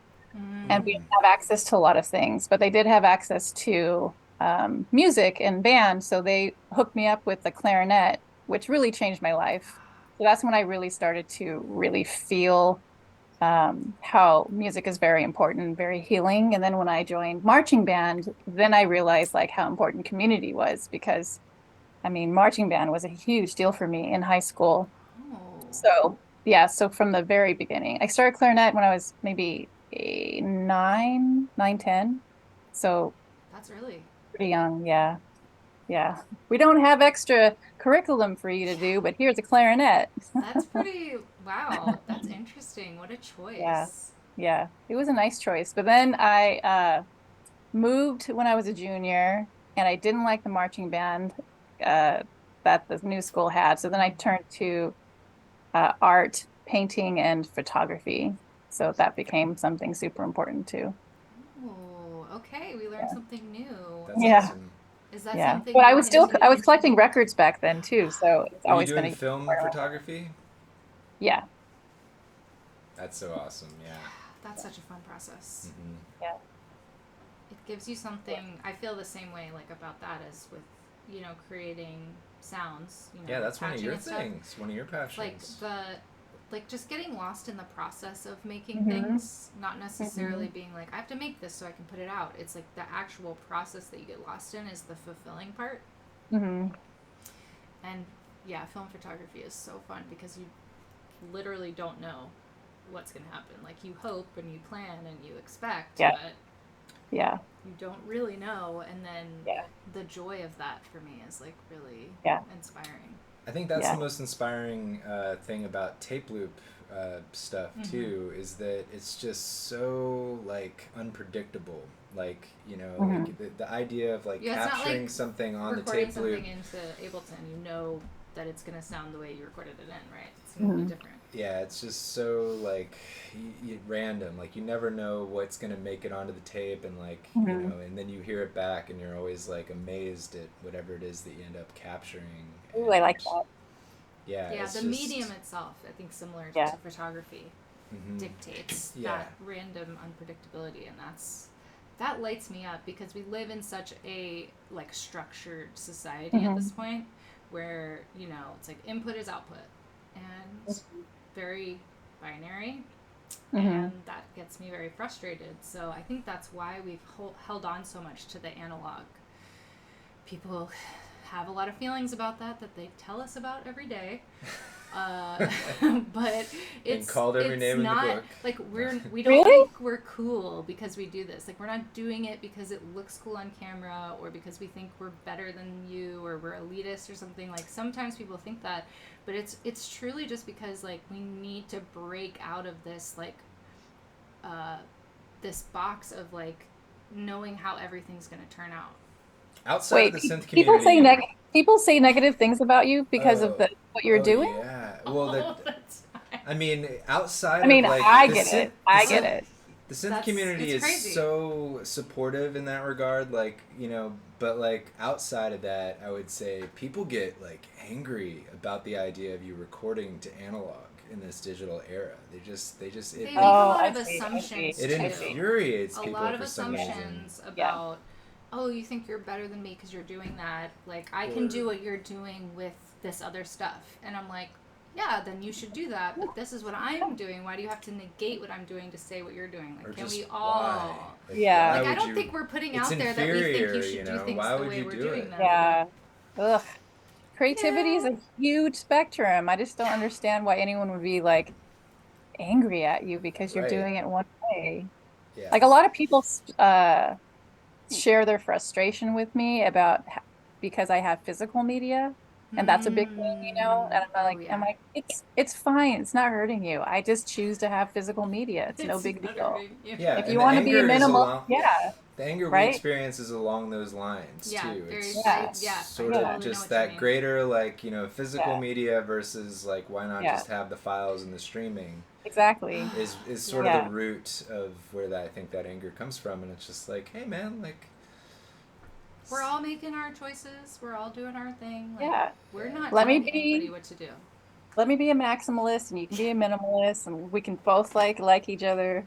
It's yeah, yeah, that argument recently came up. Or I started noticing that argument like the last 2 years. And I Mm. was actually interviewed for someone's thesis last year about physical media and my Oh, cool. relationship through mm, physical media, which everyone, when she was asking people, who should I interview? They're like, diA. I'm like, I am the perfect person. That makes sense. But it was interesting how a college student was so curious about why someone in 2023 would want physical media. Like that's the question. So yeah, it's a huge diverse community out there, and some are just minimalists and some aren't. It's no big deal, everyone. mm-hmm, I Let agree. people be happy. Let people be happy, I think, is really at the core of it. It's like I've definitely been on a journey to be able to filter people's responses and messages over the years. Like it used to like take me out. I would be like, all right, I'm shutting all our pages down for like a week. I don't want to hear from anybody because I'm like so sensitive. um, but I started getting to a point where I could realize that that was their way of saying that they're sad that they don't have that thing, that they actually want it. Mhm. It's not that they're trying to put me down, it's just that some people communicate differently. Mhm. Some Mhm. people have a different way of saying things, and you just kind of have to be able to distance yourself and kind of filter it a little bit. And like, I almost have gotten to a place where sometimes I can engage with those people and find out that we're actually on the same page, and then like end Yeah. up having like really beautiful Yeah. conversations Mhm. from it. But sometimes people are just being mean and they need to Yeah. go away. It's really good yeah, that you took the approach of turning it around that way. I had a therapy session on Tuesday, and she kind of said the same thing. We were talking about something else, but she said, like, there's a difference between jealousy and envy. Could this person just be envious? I'm like, which is a totally different thing. So it's really cool that you said that because I'm like, that's what she said. Whoa. And of course I didn't plan this because we don't plan things. Yeah, yeah, yeah, yeah. Yeah, that's really helped me to Mhm. it makes me, it still kind of frustrates me because like I want to connect with everyone in the Mhm. deepest way, like immediately.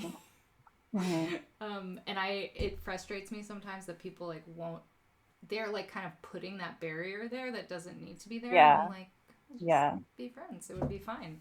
yeah. But I yeah, get hopefully I over get time. pushback. I get pushback a lot on my SYNTH program page, especially when I post things about like uh anything with social justice, anything informing and giving information about like the inequality of female producers, Black female producers, and things like that. So yeah, I get that too. And it's like it's very tiring to have to navigate through those conversations. And sometimes it is easier to ignore them, but Mm-hmm. also I feel like it's opportunities to show people that how you shouldn't act, and you can um, talk back to them in a way that informs other people. So it's like it's hard to figure it out sometimes because sometimes people go in hard and say some really terrible, terrible things. yeah. And I've had to, report them to Instagram and they don't do anything. Of course. So it's just a sometimes going to be a very frustrating world to navigate. Like it doesn't happen on my other page, and that's for Radio Realness page. That's mostly all I post. It's just like activism stuff, activism stuff, activism stuff. And then once in a rare opportunity, not opportunity, but once in a while when I do it on the other page, it's just I have to prepare myself. I'm like, I'm gonna get slammed. And it always happens. Always. That is unreal. I just want to like acknowledge the amount of labor that you are offering by even engaging with those people. Like that's a lot of free labor from you to It is. to even just have to decide if you're going to engage or not takes a lot of energy. And then if you do, knowing that you're doing it for other people to see, like that's a lot of free labor. So I just want to acknowledge that. Thank you. That's, you know, not going unnoticed. Thank you. By the rest of us. And I can't overlook a lot of those things. Like just because a woman is posting a photo of herself playing her musical instruments doesn't mean that it's an opportunity to say misogynist things about her or things like that. So it just makes me so angry. Yeah, I know. Sometimes I ignore it, but most of the times I don't. Yeah, that is a lot to navigate because a lot of times people are not, I mean, you know, faceless accounts, right? Like they're just doing it to rile things up or whatever. So yeah, it's a lot to navigate. So you're definitely like, gosh, I don't even really know how to put it into words, just what an impact that has and like how much you're doing to support other people, and like you're not getting paid for that. That's a big deal. Yeah, I'm not getting paid monetarily, but as you know, we're getting paid in other ways. You know, it feels good to support people. Absolutely. Yeah. I know. I'm just like I feel like I just want to like stand in the way for you. Like I'm gonna get on your page way more now and be like swatting people. How dare you? But I also want to point out too that sometimes when that stuff does happen, other people come out of the woodwork and they support and they retaliate against and they check in on me to see if I'm okay. So the synth community also has that aspect too. It's just not, you know, these angry men. It's also, you know, really wonderful people that are like, I see what's happening. Are you okay? And they step in and try to like, you know, navigate, deflect things for me, which I really appreciate. That's good to hear. I think that's also a really good point is like we collectively are sharing a lot of positive energy, and that's what we want to put out, and that's what we want to see more of. And really what that is saying that we want to create space for those who are offering something that, you know, we feel celebrates that as well, that, you know, this isn't about maybe I don't know, for whatever reason, when you brought up earlier in the conversation about 80s music, I tend to associate 80s synth music with a certain type of person and a certain type of community that's a little bit more, you know, closed off. Yes, it's I don't so even funny because I know, I've been there. I've been there. I'm so glad you're saying that. Oh wow. Okay, I love that connected. Nice callback. Yeah. So like just the fact that I think there is something about, like we've talked about, liberation and freedom of expression and how wanting to use different types of tools and make different types of sounds and wanting to kind of break down walls of genre even is like an act of defiance, and but that's not that's a positive thing. It is. Right? It is. I agree. I was trying to summarize that, but I feel like we could do a whole nother hour on that. We could. Oh, okay. I want to make sure that we honor your time because this has been this time has flown. It has. That just says a lot about how you conduct the interview. That just says a lot. I didn't even realize it was this time. It's been that fun. No, I think it has a lot to say about you as well, because I usually tell people, like in our little pre-checks, I'm always like, I'm going an hour and a half max, and then I'm going to fall asleep. Like I can only talk so much and then I'm done. And this has just, I'm like, I feel like we could keep going and I wouldn't even notice. So I wanted to like check in on that because Thank you. Gosh, it just Wonderful. so much. Oh, and just so much good comments in the chat too. So I always appreciate. I think the key is not considering it sorry, I didn't mean to talk over you. We don't consider it an interview, you know? It's exactly. a chat. Yes, it's a chat. Yeah. Yeah. What a nice way to learn about you too. It's been fun. It's so nice that I got to meet you this way. Oh, so that's lovely to hear, because that was really the inspiration for this, is that we felt like we would say like, oh, my friend, and then we'd be like, wait, I only know them on Instagram. Is that really a friend? It is. It's a type of friendship. But I agree. We wanted to like take that into this, like, interacting, not having to wait for the dots, you know, to turn into a response, but that real-time interaction that we don't necessarily get to have in real life anymore.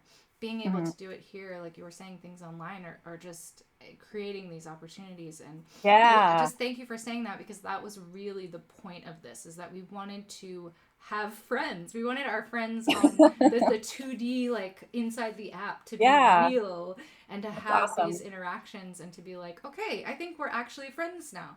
Like, for real. We like really connected and like got to some deep places. So cute. I love that so much. Makes me so happy. Yeah, like even if we were like visiting, you know, like somebody that we know online's town, the chances of us like being able to like line up, you know, like in that little window, you know, like let's be honest, like sometimes it doesn't happen, you know, and so like true. This is such a good opportunity all around. I agree. Yeah. I'm looking forward to the tape loop workshop. Oh, wow. I know. Well, I guess I got to do it now, right? I mean, nothing would make me happier, actually, you know, and more fulfilled. So did I write something like that should down? Do it, you know how you'll have like your notes app is just filled with stuff, and like I'll just like scroll it sometimes and be like, I did write that down. I have a little bit of the bystander effect going on for myself with that, because like, you know, I mean, I know and follow so many other. I wrote something similar to that down. People out there doing tape loop stuff, you know, and I'm just like, is that really like... Well, yeah, we sometimes question, like, do people need to hear from us? Like, do we need to add to anything? Guy? Do we need to be doing this? Like, other people are fine. Why not? Got it. Why not? Just overthinking, probably. There's space for... I understand, I do that. But there's space for everyone, you know? Plus, the way that you teach it will be different than everybody else's way. Oh, would it? Oh, you just got me with that. It would be a lot different. That's true. That's really true. Plus the kit, it was going to be so cute. So it's going to be different. Wow. Well, this is happening now, so I'm going to put some more intention behind that. Cool. Thank you so much. We really... Okay, I want to shout out again. I'm going to put your links in the chat. Everybody make sure that you are following... let's see. We've got Radio Realness on Instagram. We've got SYNTH Dactyl Program on Instagram. We did link to the Black Artist Database, because that's in your bio as well. And then obviously KSPC is where, you know, kind of the main hub for all the shows. Was there anything else you wanted us to shout out or link to, besides, like, we had like a running list of all the other accounts too there a while back?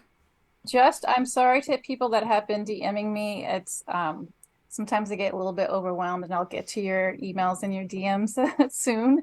I always feel bad about that part. And I'm going to do a 3-hour vinyl set this Sunday, which was going to be really fun. Ooh, so if you want to listen to the vinyl, but you can listen to it again. You don't have to listen to it live. You don't have to listen to it live, but what time would it be?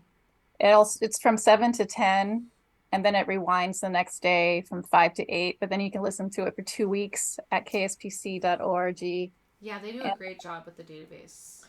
And I'm working with some artists to have some live in studios too, and interviews, which will be fun. Oh, okay. That's amazing. Yeah, we're doing that again. That's awesome. I'm working on it. It's, you know, it's that stuff is a lot of work. Oh, I know. And then to like have the 2 shows. So I'm talking to all these people for 2 different shows to like try to coordinate all this stuff. Yeah. But it'll happen. I'm actively working on stuff. You definitely make it seem like it's just very easy. Like people say, like, it seems like you have a team of people making all this stuff happen. It's incredible. Just awesome. So I would say, I just hope that you are feeling like supported and like energized and appreciated for everything that you do. Thank you. Because it really is impactful and inspiring, and we would want you to continue and grow, and we want to see more of what you have, you know, hiding Thank in your you. studio. Absolutely. We'll yeah. see what happens. I'll post anything if anything else happens. Yeah, everyone, obviously, if you follow the accounts here, you're going to be plugged right into this amazing world of inspiring stuff, and you'll know everything too that's going on, because you're really good about, you know, posting about stuff. So we don't have to wonder thanks. what you're up to as much. I love that. Yeah. So Yeah. thank you so much. We'll be Thank you. obviously connecting with you more, you know, as we post Yes. about this later. And I always Yes. love that part, because we get to like stay connected. Yeah. And just let me know how I can support you. I'd love to. We will be definitely reaching out, and we appreciate for sure. everything you do. So thank you so much for joining us on Thank this. you. I had fun. Thank you, guys. So Thank It's been a you. blast. Thanks. That's a win You're for welcome. us. So we'll be we'll see you around. Okay, sleep well. Yeah. Take Thanks. care. Okay, bye. Bye. Am I thank you all thank you all so much for being here. Do we need to do a recap of the chat? I just feel like everyone was saying really good stuff, and I didn't get to everything, but I know you like were seen and heard. But I was also DJ, yeah, you're in the chat. Obama's Weed Man, I do think it was a little bit of a hipster thing. Hipster comment. The Cosmic Healing Circle chat got me as well. I'm pinning that. With the physical media. Yay, thank you so much. And I know, because we did, I like don't even, again, I'm like, I don't know what time it is. Like, I'm just like outside of time. Oh, Danielle, thank you so much for that gift sub to diA. That is so sweet of you. To see, she's got the Twitch account is so cool, because we didn't really get to talk about having her actually log into Twitch and everything for this, but that was really sweet of you, Danielle. Thank you so much. And for the shout out, yeah, we're like, oh, you have a Twitch handle? Oh, we are all over that. I try to, like, you know, for the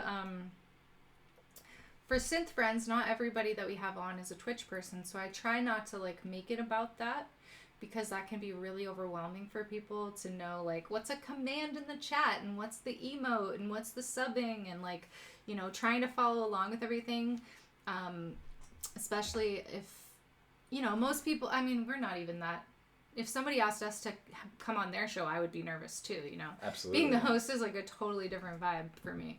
Oh yeah, I would be shitting bricks.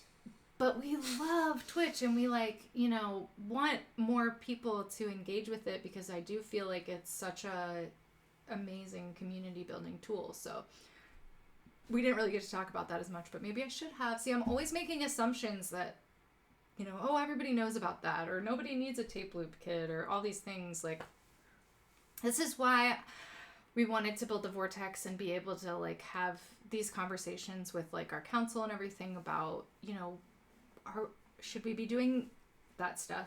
Do people want it? Because we sometimes get too in our head about everything. So Twitch friends, yeah, it's sort of like a subcategory. Like, if we have somebody on who's a Twitcher, the conversation becomes very Twitch centered. It becomes very obvious very quickly, right, that that's what we're passionate about. Definitely have, you know, seen an impact in just the fulfilling experience of being on Twitch versus other platforms. Oh yeah, they all have their place. We talk about this all the time, obviously, but yeah, wow. Like I said, I'm just like, I got very, like, overwhelmed emotionally by how exciting and inspiring this whole chat was. So the time just flew, and just definitely one for the books. So another big, I'm glad we got to shout out diA in the Twitch chat. That was really cool. Good job, Danielle. You're so on it. You're so on it. We really appreciate you. Thank you. Wow. Okay. I did manage to throw the poll in the Discord for movie night, because that's going to be our next stream. Still kind of, I know we like came in hot a couple weeks ago and said we were going to go full-time Twitch again and that we haven't done that. So I just want to make sure you know that we know that we said that and then didn't do it. But basically we like had like a reality check that like we needed to get some, basically what happened is we kind of dropped it that we had some secret projects in the works and they were kind of not happening and now they are all of a sudden. So a lot of that kind of took our attention away from being able to Twitch again. So all good stuff. I think you're gonna be really excited about what our next thing is that's coming. Maybe not even Vortex related. It's like this is such a random thing that happened that's like so hard for me to even believe it's real. So you know how I am. I'm like I don't want to say it out loud until it's like physically in my hands because I'm scared that I will somehow ruin it by saying it out loud. I don't know why I'm like this. I mean, we did sign an NDA. No, it's not Taylor related. It's not Taylor related. But not Kesha related either. But obviously we're gonna be. I have the rest of our super booth stuff, which is for whatever reason I saved the best for last. So we have like a ton of Buchla related stuff that we did, like because I went hard at that stuff. That we're gonna drop in the Vortex next week and then hopefully this secret project is going to be the next thing that happens. And it's so secret. Like, I literally have not told you guys anything about it. I don't even think you would be able to guess what it is. And it's, like, maybe one of the coolest things we've ever done. So I have a feeling that somebody could guess. Somebody could guess, but that would be insane. I'd be like, are you reading our emails? Like, I never put it past, like, cause like, we all have those antennas. We got the feelers going. Like, we're feeling the ether. Maybe. It could be out in the cosmic ether. I think someone could guess because it always blows me away the things people do guess. That's true. I say that and then someone like completely immediately does like a paragraph they're on like, it. you're doing this. And we're like, yes, actually. But not to say that we want you to do that. But basically, I'm trying to say that there's something I'm going to be able to say soon. And I always like to let you know as much as I can about where we're at. But I am struggling right now. Like, we're in this spot where I'm like, I want to say so many things and I feel like I can't. It's fun to at least talk about it. We want to be streaming more, but we're not quite ready. Like, I don't like being in this place. So, this is, again, like, why I love Synth Friends so much, because it's something we can consistently do and is, like, consistently fulfilling and inspiring for us and to kind of keep us, on track, Unrelated to all of the secrets we have to keep. Completely unrelated to all the secrets. So that's really cool. But we will be doing movie night on Saturday, and I haven't looked at the Discord to see what is winning right now. But basically our poll is inspired. Obviously, like, the newest movie that someone sent us is always going to be the one that we want to watch. But we watched The Land that people forgot last week, and it was horrendously entertaining. It really was. And I mean, that one was... I did not expect the response on Facebook. One of the best, from people, honestly. Like, people love that movie. So everyone was telling us, I mean, the amount of messages that we got that we need to watch the sequel was mind-blowing. I couldn't believe it. So the sequel is also on that same DVD, The People That Time Forgot. And I was like, we are not watching that movie. Like, these B movies are so hard for me. Like, they're so problematic. Yeah, let's just say that the cover photo looked really bad. It looked real problematic. But people told us it was good, and it picks up right where that movie left off with that message in a bottle. And that, a good cliffhanger is always going to pull me in. The idea of it just launching right back in, right with the cliffhanger idea, like, that really got me. So that one's included in the poll, as well as some others that are new. But yeah, if you join our Discord, which, oh gosh, I don't know, there's always some unrelated link coming through the chat that it's not what I want, but there's so many links. We have so many links. Discord, if you're new here, is where you should go to hang out with us more. But also, it's where we vote on the movies. I think I say that every week, but I'll just keep saying it because not everybody is going to pick up on that the first time. But I love that part. I love getting to vote on the movies. I think that's really fun because we, not being the decider of everything, it's a nice change of pace. Decision fatigue is real, folks. All right. It's late. It is late. We're on West Coast time. We're going to go... we're going to do a raid now. So thank you all so much for being here. This was so fun. Who are we raiding This was tonight? so fun. I loved this. I loved hanging out with you. Are we going to do the obvious choice? Are we going to do a less obvious choice? Ooh. This is tricky. Because it's later, so this isn't our usual time, so there's a totally different vibe of who's streaming. Mm-hmm. Oh, yeah, Danielle. I shouldn't trust things based on the covers. The covers can be so bad sometimes. Yeah, well, there's an old saying. All right. I think we gotta do. I was actually feeling that as well. I'm glad we're choosing this, actually. I think we gotta do this. So, let's boot up the old train. It's not really a train, is it? I don't know. When I think of raiding, I think of trains, but it's not always a train. It's the... Thank you. I can't believe it's that specific. They're like us. Yes, the Killer Bee is that as well. Mm-hmm. And I do the same thing to Killer Bee. I call them Killer Bee when it's the Killer Bee relay team. Dude. And people call us Galaxy all the time, and I'm like, it's the Galaxy Electric. And yet we forget to do it. I don't do it either. We need to be. I know. I recently saw someone not use the, and I was just like, hey, that's who we are to them. I'm slowly becoming okay with it. It's cool. It's endearing. I like a nickname means that people like you, right? Usually. Yeah. All right, friends. This was amazing. We will see you on the other side, and hope you have a good couple days. We'll see you at the movie night. The other side.